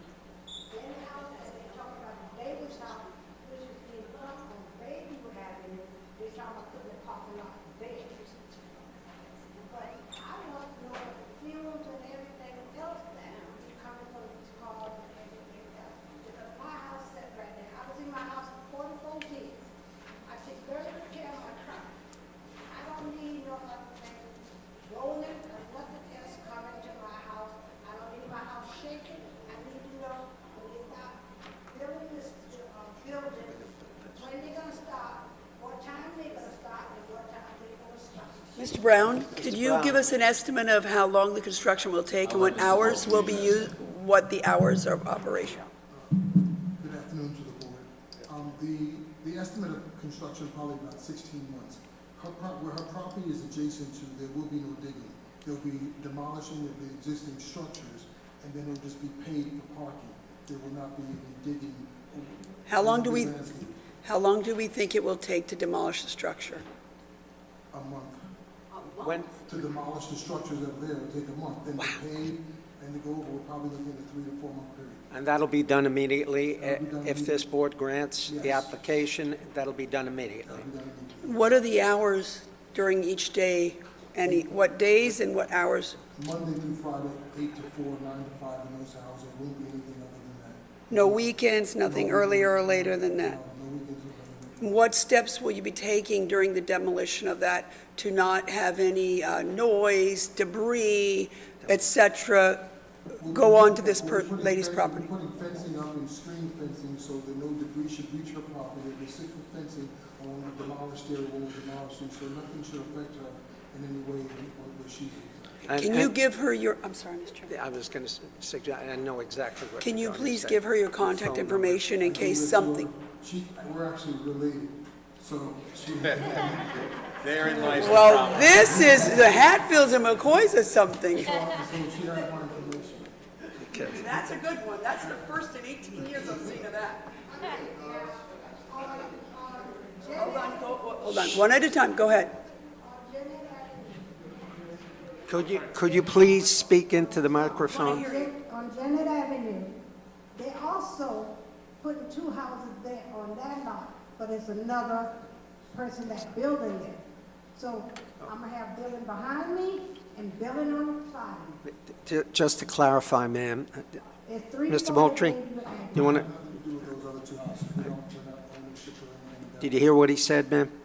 He has nothing to do with those other 2 houses. Right, that had nothing to do with him, but I want to know whether or not they're gonna be digging and building at the same time. That's, If they That's come really before up to us, you'll them. get a notice that Yeah. there's a hearing and you can ask. If not, do you know who's doing that project? Right. Maybe you can reach out to them because we have no we don't have any mechanism jurisdiction. for finding that information out unless they have to come here. If they're getting a permit to do that without needing variances, we never see them and you won't get a notice in the mail. I don't know if there's a way for you to contact whoever that is, or maybe your cousin/relative knows that person and he can reach out for you. But the meeting that we had with that property, we had it in the building on Old Putney Road. And that's when they said that building. he had got the building permit to build 2 houses on that property. okay. So if you have the contact information for that person, maybe you could reach out and get the same information as you've gotten here today as it relates to that project. That's the best we Okay. got. So he told me that. I love you related. I'm talking from talking to them today, that they took out the insurance, and if anything happened in my house, they're responsible. I just want to take care of my house. That's correct. I know, litigated that. You will be fully indemnified. That means they'll pay if you get damaged, and they were at fault. Okay? It is. Thank you. It also happens to be the law. I get a kick out of that. All right. Wait, this, for the record, are you related also? No. John. You can give your name and address. Okay, my name is Vivian Azoma. I'm living at 13 Russell Place, Inwood, New York, No. 11096. Swear her in, Patrick. I don't know. Honey, did you, Could you please repeat your name and address, ma'am? My name is Vivian Azoma. did you sign Azoma. in? Yes, I did. Where is she? Why can't I? I believe it's either the last or the second or third page. I must be missing a sheet.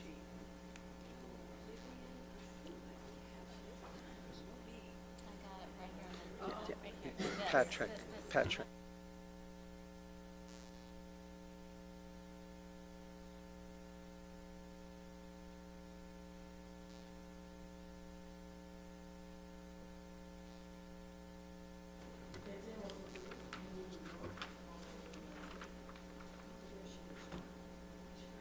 I don't find a Vivian on the sign-in sheet. I think we're missing a sheet.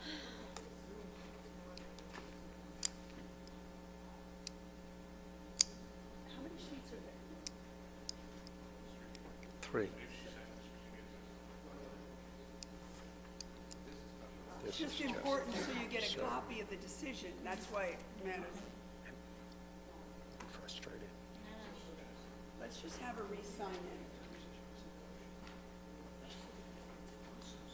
Just have her sign it again so you get a copy. Oops. Sorry, Mr. Patrick. Oops, the orange.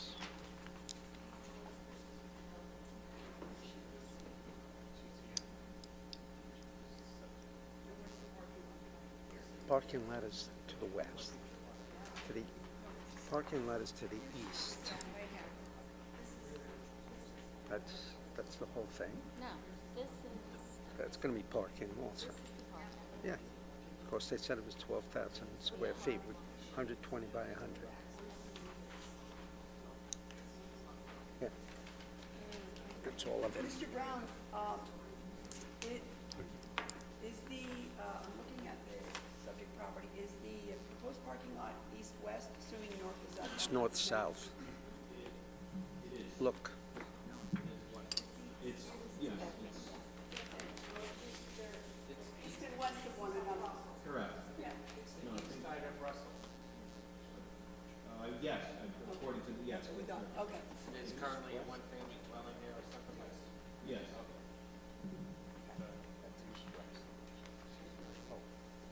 Go ahead. Good afternoon, everybody. Good afternoon. So I am here because I have a lot of concern regarding this property they're talking about.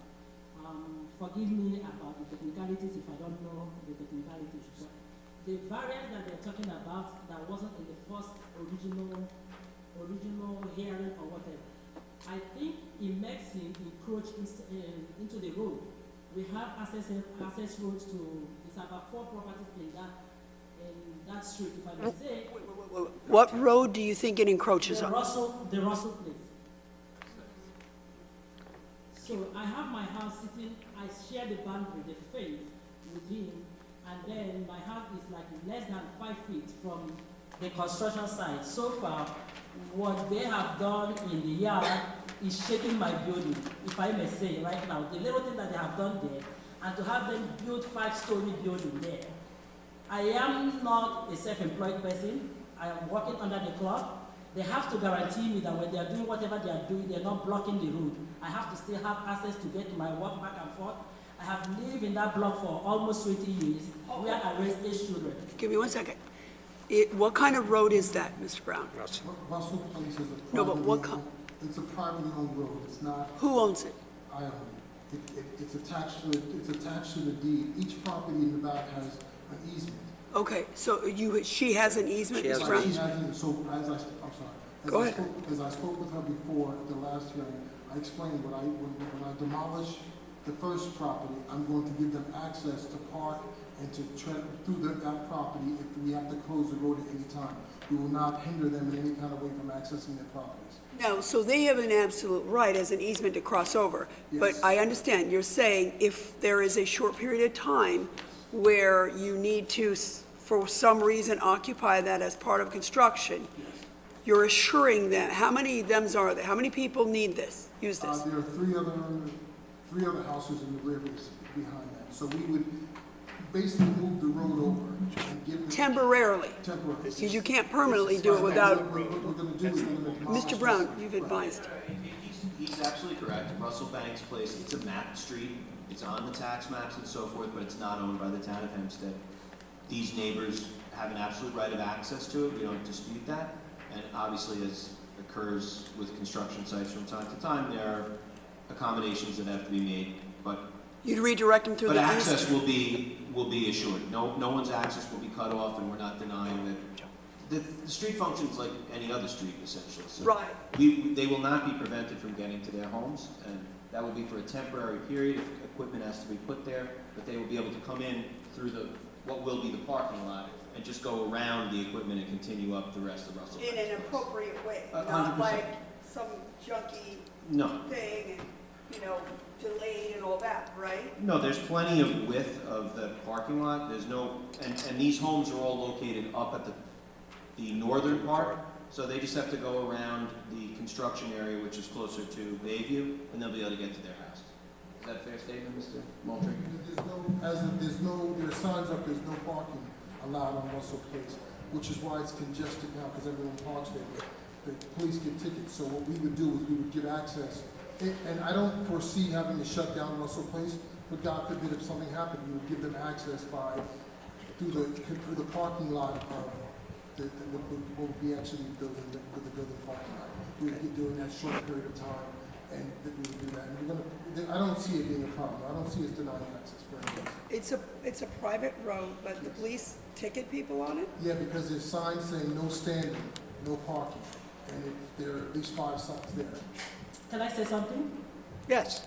Actually, when I bought that property, when I came inside that block about 20 years ago, I had called the town of Hempstead to put that sign there because of him. He had an office right there on 14 Russell Place. And when the people come to visit him, they block the road. They will not give me access to go to my work. So I had to call the town of Hempstead to come and put that sign there. So to say, he didn't own that property from before. He kept buying them. So he cannot say he owns the road and then deny us access. I have to be free to drive and enter my compound. That's the way I think it should be. And not him allowing me a place to park my car and then walk to my house. That's inconvenience. And I think people should consider that before allowing him to do whatever he's doing. I don't think that was correct me if I'm wrong. I think he was saying in the event he blocks it temporarily, he would provide a equally good thoroughfare to get to the same location, unfettered and equally safe, etc. It sounds good, but it's not reality. I'm just telling you. For him, when we bought that house, we weren't told that one person owns the house. It's about 4 of us that used to be in that block before he kept buying. He bought the one in front of me, which is number 15. He didn't own that property originally when I bought that place. So now, just because he bought the 2 properties doesn't give him ownership of that road, that he can do whatever he feel like he can do. That was a tree-line street before. One day we came, he cut all the trees without asking us for permission or even seeking for our approval of him cutting down the tree. So he's already assuming the ownership of that the road, which is not right. It's like I said, when I bought my property, I didn't buy it knowing that one person have that road. I bought it knowing that 4 of us that have the property in that small block owns the road. So I want all those things to be put into consideration before you do what you are doing. Okay. Thank you. That's my Next. Can I say something? Certainly, if she'll let you.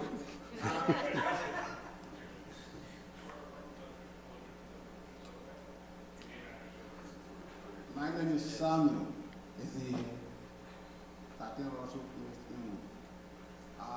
My concern mainly is right now, the little thing he has done already, the building is shaking and there are cracks on the house right now, as I'm telling you. And the other time, they were clearing that place. My God, if you come to my house now, every week you'll be smelling. My kids wanna run away. The whole mouse enter my house because I put traps all over the place, and the place is stink. When you remove this one, another one, it's a lot of problem. I have to please, and please, Honorable Court, you should know what to do, because sometimes I'll be coming back from work, I can't enter my house. If I'm going to work, I can't get out. And people, you see people bringing garbage throwing inside there on my face. Garbage from nowhere. They're putting inside that compound. Putting it Is inside it what? fenced? Inside the lot. Inside that block where he's putting this garbage. It's a garbage trash. A garbage bin. Is the property, One day I was upstairs. This happened last week. is it fenced? Mouse Looks like were it's running fenced. around. From that where he was doing that thing, comes to me. Yeah. I have 8 kids, 4 boys, 4 girls.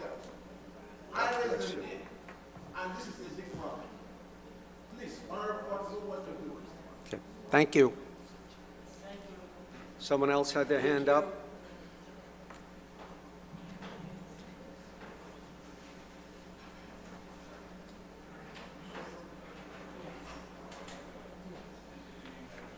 Hi, my name is Gail Davis. I reside at 17 Russell Place in England. I've been living there my whole life, so I'm in my 50s now, so I'm probably the longest standing resident. So I've seen a lot of people come and go and everything. So somehow in the last couple of years, I recently found out the street was privately owned. I knew nothing about that. I thought it was just a street in Nassau County, you know, you pay your taxes and everything. So if there's any services that need to be rendered, because I have called about potholes and the street to be cleaned, and I was told on a couple occasions it's a private street. So I really, this is all news to me in the last couple of years. Also, I'm concerned about the quality of life on the street, because now you have new people coming in, new residents, you don't know anything about them. And also, like the other neighbor was saying about the street, if it has to be repaved. My property sits probably the northernmost point of the street. It's a dead end street at the very end where my property borders the property line of fencing where he's intending to tear down my house. So I'm just concerned about how long is this going to be, is the street going to be paved? How long is that going to take me to start your Well, project? I would just, we're going to redo the entire street. So there'll be newly paved street, new curbs, it will be totally refurbished. That'll be part of the construction process, which will last about 16 months. And with regards to the conditions now, we were anticipating, this project should already have been underway. It was stopped, and that's why there's a problem there. And we acknowledge that there's a problem there. You know, it's an open construction site, and people probably do come and leave garbage. It's no good. But because of the snafu that we had, we've been delayed, and we were desperate to start and get rid of all of this debris and so forth and start putting the foundation. So we join with the neighbors in that concern. We don't want to leave it like it is. As I said, Russell Banks Place will be completely redone, have Mr. Moultrie's expense as part of this project. Also, how much of a frequency is the street going to be cleaned or be in top shape? Moultrie? It would be an everyday occurrence. We're going to have a super in the building that will be responsible for maintenance. I was, as she can tell you, I wasn't even aware there was a private street until she brought it to my attention. We were under the impression it was a county street also, or a town road, and we found out that it wasn't. And once we found out that it wasn't, and we did the research on the deeds, and the deeds granted the ownership of the street to 14 Russell Place, which I own, and everyone else had an easement on the street. So it'll be an occurrence where it's cleaned with frequency. It will make sure it's clean and viable and usable.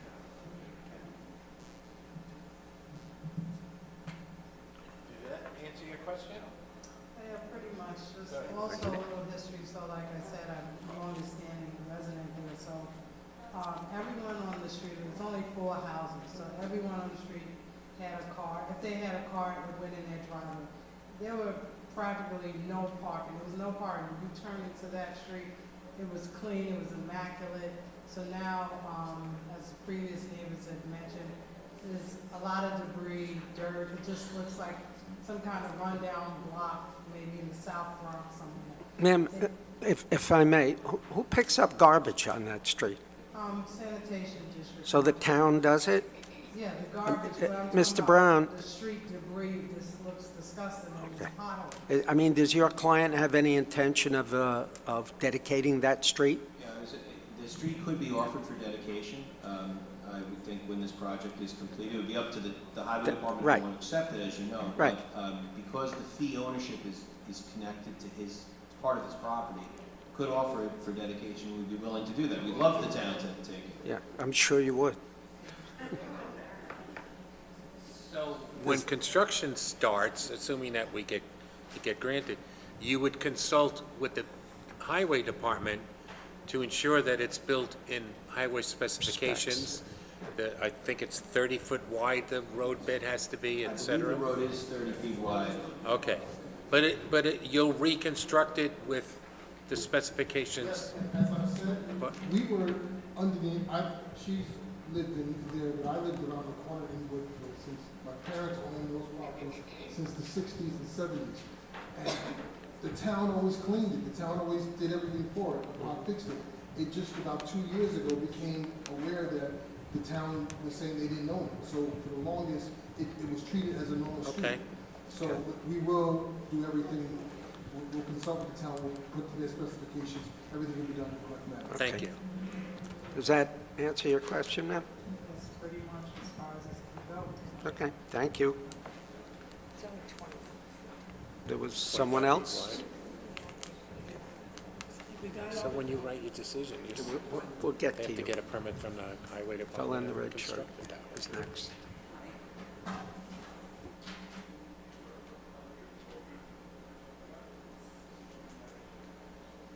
Hi, I'm Lucy Keller at 357 Bayview Avenue, Bayview Gardens, and Inwood.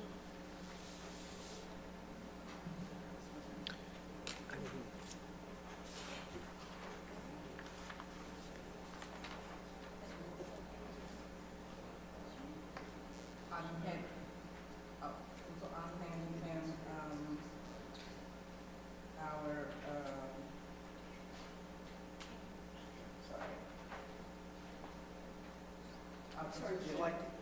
our, Our petition for opposing, it's a petition to notice for filing a request for a I'm nervous. It's okay. Fragrance of special exception of the town of Hempstead, Milling Zone Ordinance, proposing a 5-story building at the intersection of Bayview and Russell Place in Inwood, New York, 11096. You'd like to offer that in evidence, ma'am? Yes. Okay, we'll accept that in evidence. Please show it to Mr. Brown. In the evidence, it's our signed petition. It's a list of the residents who live on Russell Place in Inwood. It's pictures of the proposed 5-story, 48-union residential building. It's pictures of the work site on the side street of Bayview Avenue and Russell Place in Inwood, and pictures of the street showing traffic flow and the side of the lanes going and coming on Bayview Avenue in Inwood. Any objection to that, Mr. Brown? No, I understand it's a petition signed by the residents in the building across the street. Yes. Understood. Housing authority? Yes, it is. And our concerns, one of the 5-story building, I have a question. When you mentioned about the FAR number being different, okay, so does that now changes the building being from a 3 3-story to 5-story? No, So it's always been a 5-story? that was the original proposal, yes. Okay. So we're saying that the 5-story building is too big for the proposal construction space, which has only 2 lanes for oncoming traffic in each direction. Vehicles that frequently use this area, including cars, buses, trucks, ambulances, and sometimes sanitation vehicles. So this street, it's a very small area. It's tight, and it just doesn't seem to be an appropriate fit for the area to have a 5-story building. Also, the building and the size being on land that is, our area is sinking. It's on water. So with this 5-story building being built, with the weight of what have you, and people are saying they're finding cracks in their foundation, the ceilings, walls of current residents' homes and buildings in the vicinity of the proposed building are cracked because of the sinking foundation. So would this cause any more cracks, and then what would that building? Cracks in what? Cracks in the foundations and stuff, because the building is sinking. Even the building across, I live across the street from that building, from where he wants to build. So what people are finding where they're building now is sinking, or the building is settling, or the building is settled, the building is settling. So Which building? well, ours is something that other people have said they're also having the same issue. So by having this building and you have 5-story, because our building is 2-story. So it's even over the top of the highest tree in our courtyard. It's like 3 more of our buildings on top. So that's really very high. And if it's sinking or maybe people talk about movement or what have you, which way will this move? You know, will it shift some or what have you? People will push behind there. You know, also what if there's a fire or what have you? They live pretty close. And the lady who lives in the house of the back of the last where the parking lot is, she's like right there. So we are concerned about the parking where people will idle their cars, especially in the wintertime, because you got to move up your cars and everything. So where is that smoke? Where is that going? That's going into other people's homes, and people, you know, and people do have health issues, respiratory issues, or what have you, that can help, you know, cause their health. So we're worried about that. Ma'am, Yes. with all due respect, this was previously approved in 2020. The town board allowed this 5-story high structure, and any construction that's going to take place, if the board reapproves it, is going to be in accordance with the specifications of engineering and good construction. And what is technically before us today is an error that was made somewhere along the line about the FAR, the calculation error. And that only pertains to the basement.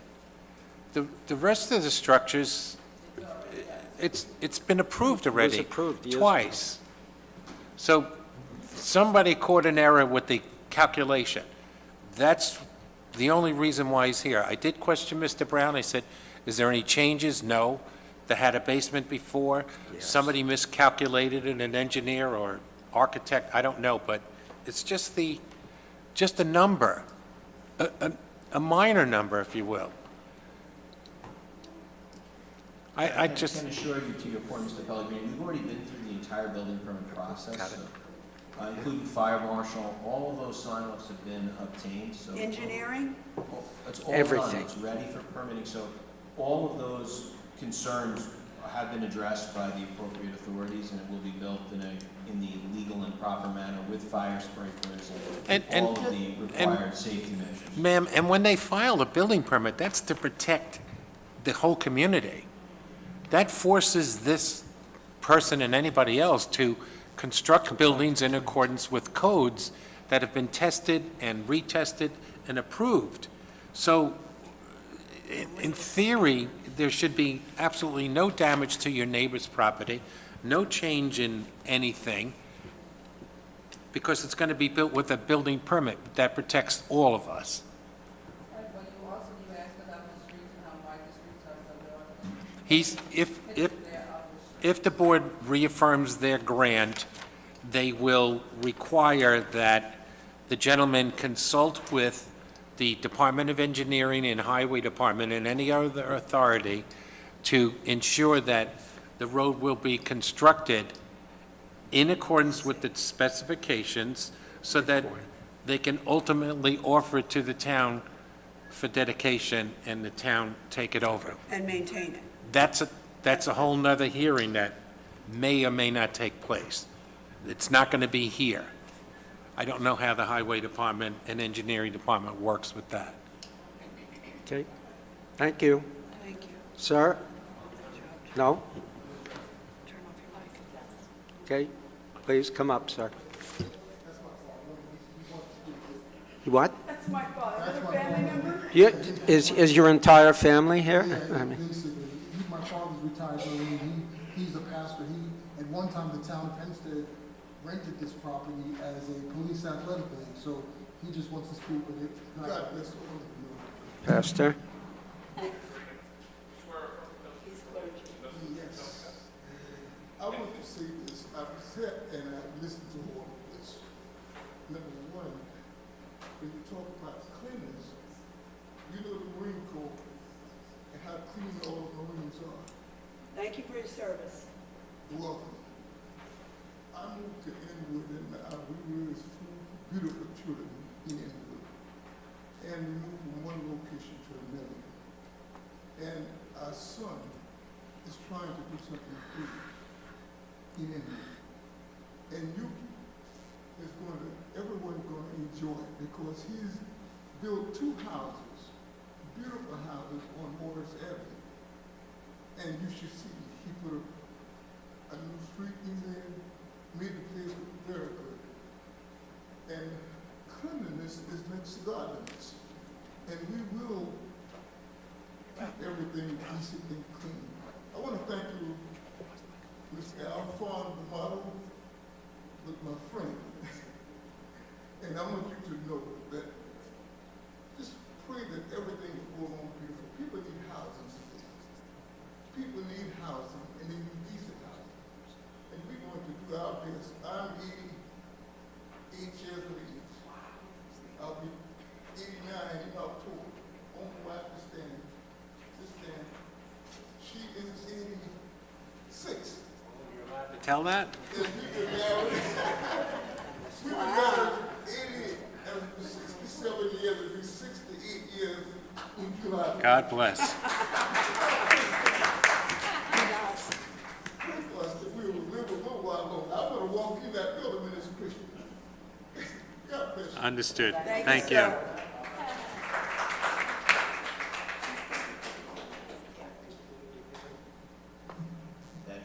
That's our case. If you could help us out and vote as quickly as possible, that'd be great. But thank you for your time, and we will hopefully moving forward. Mr. Chairman, I would just move that this hearing be closed and that this matter be placed on the decision calendar. Everyone here who signed in on the case will receive a copy of the board's decision by mail once we render it. If you didn't sign in yet, please do so we have you on the mailing list. Everyone have a safe home. Thank you for coming. See you later. all in favor? Aye.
Cases 426 through 429 of 2023, Thomas Gill.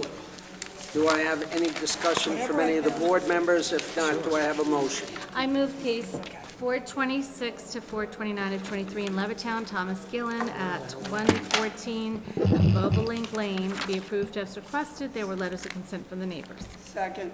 All in favor? Aye. Any opposed, any abstentions? Next cases 430 through 432 of 2023, near Valley Stream, Primark Corp. Do I have any discussion from any of the board members? If not, do I have a motion? Mr. Chairman, I move that cases 430 through 432 of 2023 near Valley Stream, Primark, affecting the property at 234 Green Acres Mall, be approved as requested temporarily with all the usual sign Usual sign conditions. conditions. Do I have a Second. All Sorry. in favor? Aye. Any opposed? Any abstentions? Okay. Next case. Case 434 of 2023. That case has been adjourned. I was not present for it, so somebody's going to give me a date. It was adjourned to when? No, we're on 7:27 at 2 o'clock, but she's right, we're on the one before that. 433 of 23. 433. 433. Trying to get ahead of myself. Okay. Next case is 311 and 312 of 2023. 37 Buffalo Avenue. That case was also adjourned. Where are we? Oh, wait a minute. 3. 433 right here. Oh, okay. The FedEx sign, it's called. I missed I those? believe that was a Yeah, you- FedEx. Primark we did, near Garden City, 433. Right. Could we just hold that so I can just inspect that area? Big H. Sorry.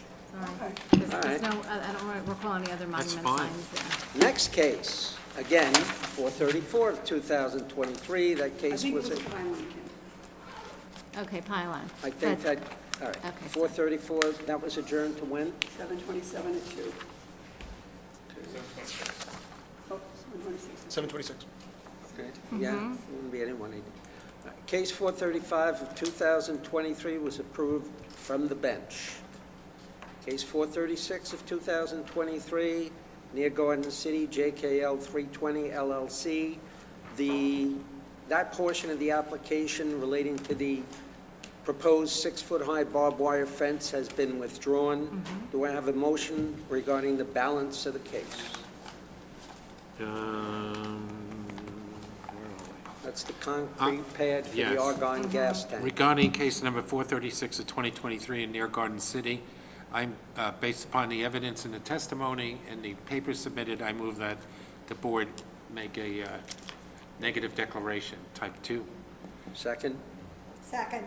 All in favor? Aye. Aye. All right. Regarding the case itself, 436, 2023, the front yard setback for the concrete pad argon gas, I would move that the case be granted with the conditions that are necessary to, as elaborated by Mrs. D'Amato and also specified in the plan. Yeah, in compliance with all state, Temporary or permanent? Comply. in compliance with all state regulations as Yes. it pertains to the Yes. maintenance of argon gas. Yeah. Up to you. Need to do that. Want to make that temporary or permanent? I don't think it's necessary to make it temporary. I don't either. But just but limit it I to the asked. argon gas, though, Correct. not, Yeah. not propane tanks. Do I have a second? Second. All in favor? Aye. Any opposed, any abstentions? Next case is 260 of 23, 261 of 23, and 262 of 23, 134 Ocean Avenue, LLC. Those cases have been adjourned to September 27th at 2 p.m. Yeah, Skip case 400 of 23. Lawrence, 400 Oh, of okay. 23. Case 400 of 2023, near Lawrence, 691 Burnside Avenue. Do I have any discussion from the board members, or any comments? If not, do I have a motion? I move case 400 of 2023. Location of the property, 691 Burnside Avenue, near Lawrence, be granted as requested. Second? Second. All in favor? Aye. Any Aye. opposed, any abstentions? Case number 1357 of 2023, Isaiah Moultrie, Eula Moultrie, I think his entire family's on here. Sandra Nichols, Isaiah Moultrie Sr., Mott Avenue Real Estate Holding Ltd., and Jonathan Davis. Do I have any discussion with regard to this case? And if not, do I have a motion? Anybody want to move? All right. Yeah, it should stay. As it relates to case 1357 of 2023 in Inwood, as the chairman has previously described it, affecting the property apparently on the corner of Bayview Avenue and Russell Place, I move that are we approving an amendment or just approving, I guess since they brought the whole case back, even though in substance it's just the recalculation FAR, I just move that we approve the case as requested. Do I have a second? No comment? No, I think that's correct. They had to do a reopening, so it does put the entire case back in jeopardy, That's but right. something would have to change for us to overturn our previous determination to grant it. It's basically going to be a modification of the original. But we can't word it that way. Clarification. Yeah, but it would have to be granted as requested because technically they voided all those Understood. plans when they reopened. Okay. Is there a Even though they second? extended the permits. Second. All in favor? Aye. Any opposed, any abstentions? That concludes the calendar unless I have a Mr. couple- Owens or Mr. I do Vogel have a has couple of something. things. Just two things. The board requested that we do lunch. On the reserve calendar, I don't know if the board wants to, second,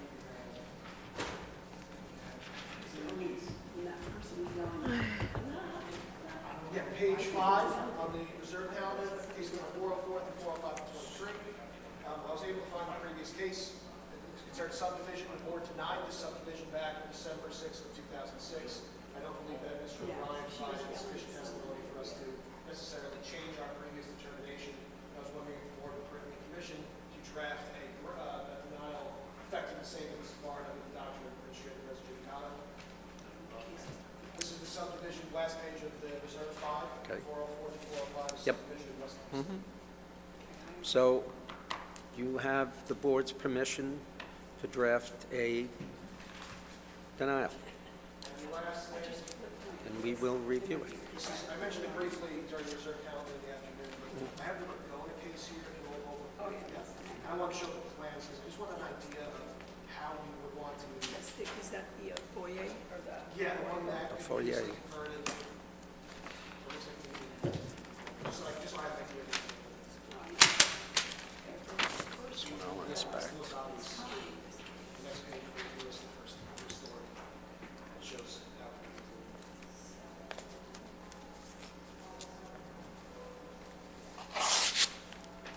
That's the one with the staircase in the center, correct? Well, what the building department found notable was that they want this new portico and downtown. Right, In the basement. right. Okay, in the basement, this could clearly be.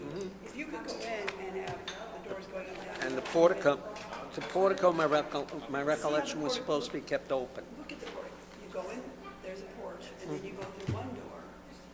And then I think the concern is more doors. Got it. So it looks like one from the outside, but there's a new vestibule. Should be a condition that there should be no doors installed in this portico area. We'll never know if it is because there's a door there.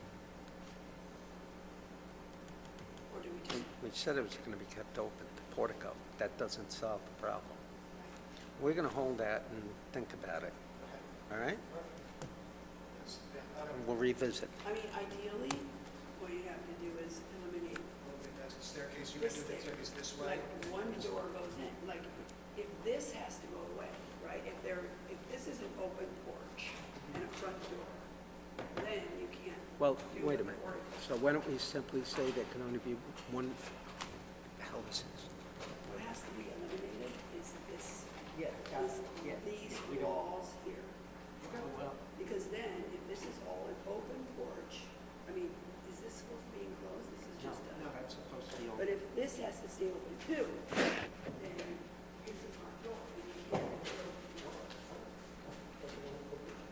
the wall. So what I think the concern is, you go in this door, and in here, there's more doors. So just, I'll make something that says this has to be open. Okay. Okay. Yeah, I mean, it's another section of the.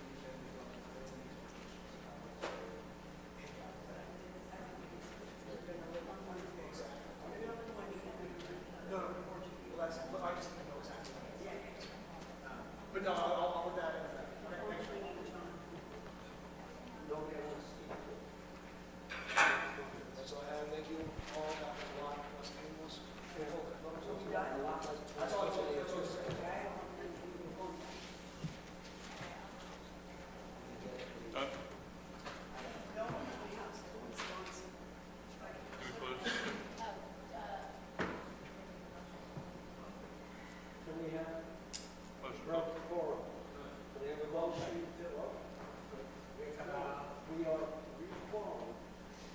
motion to adjourn for the day.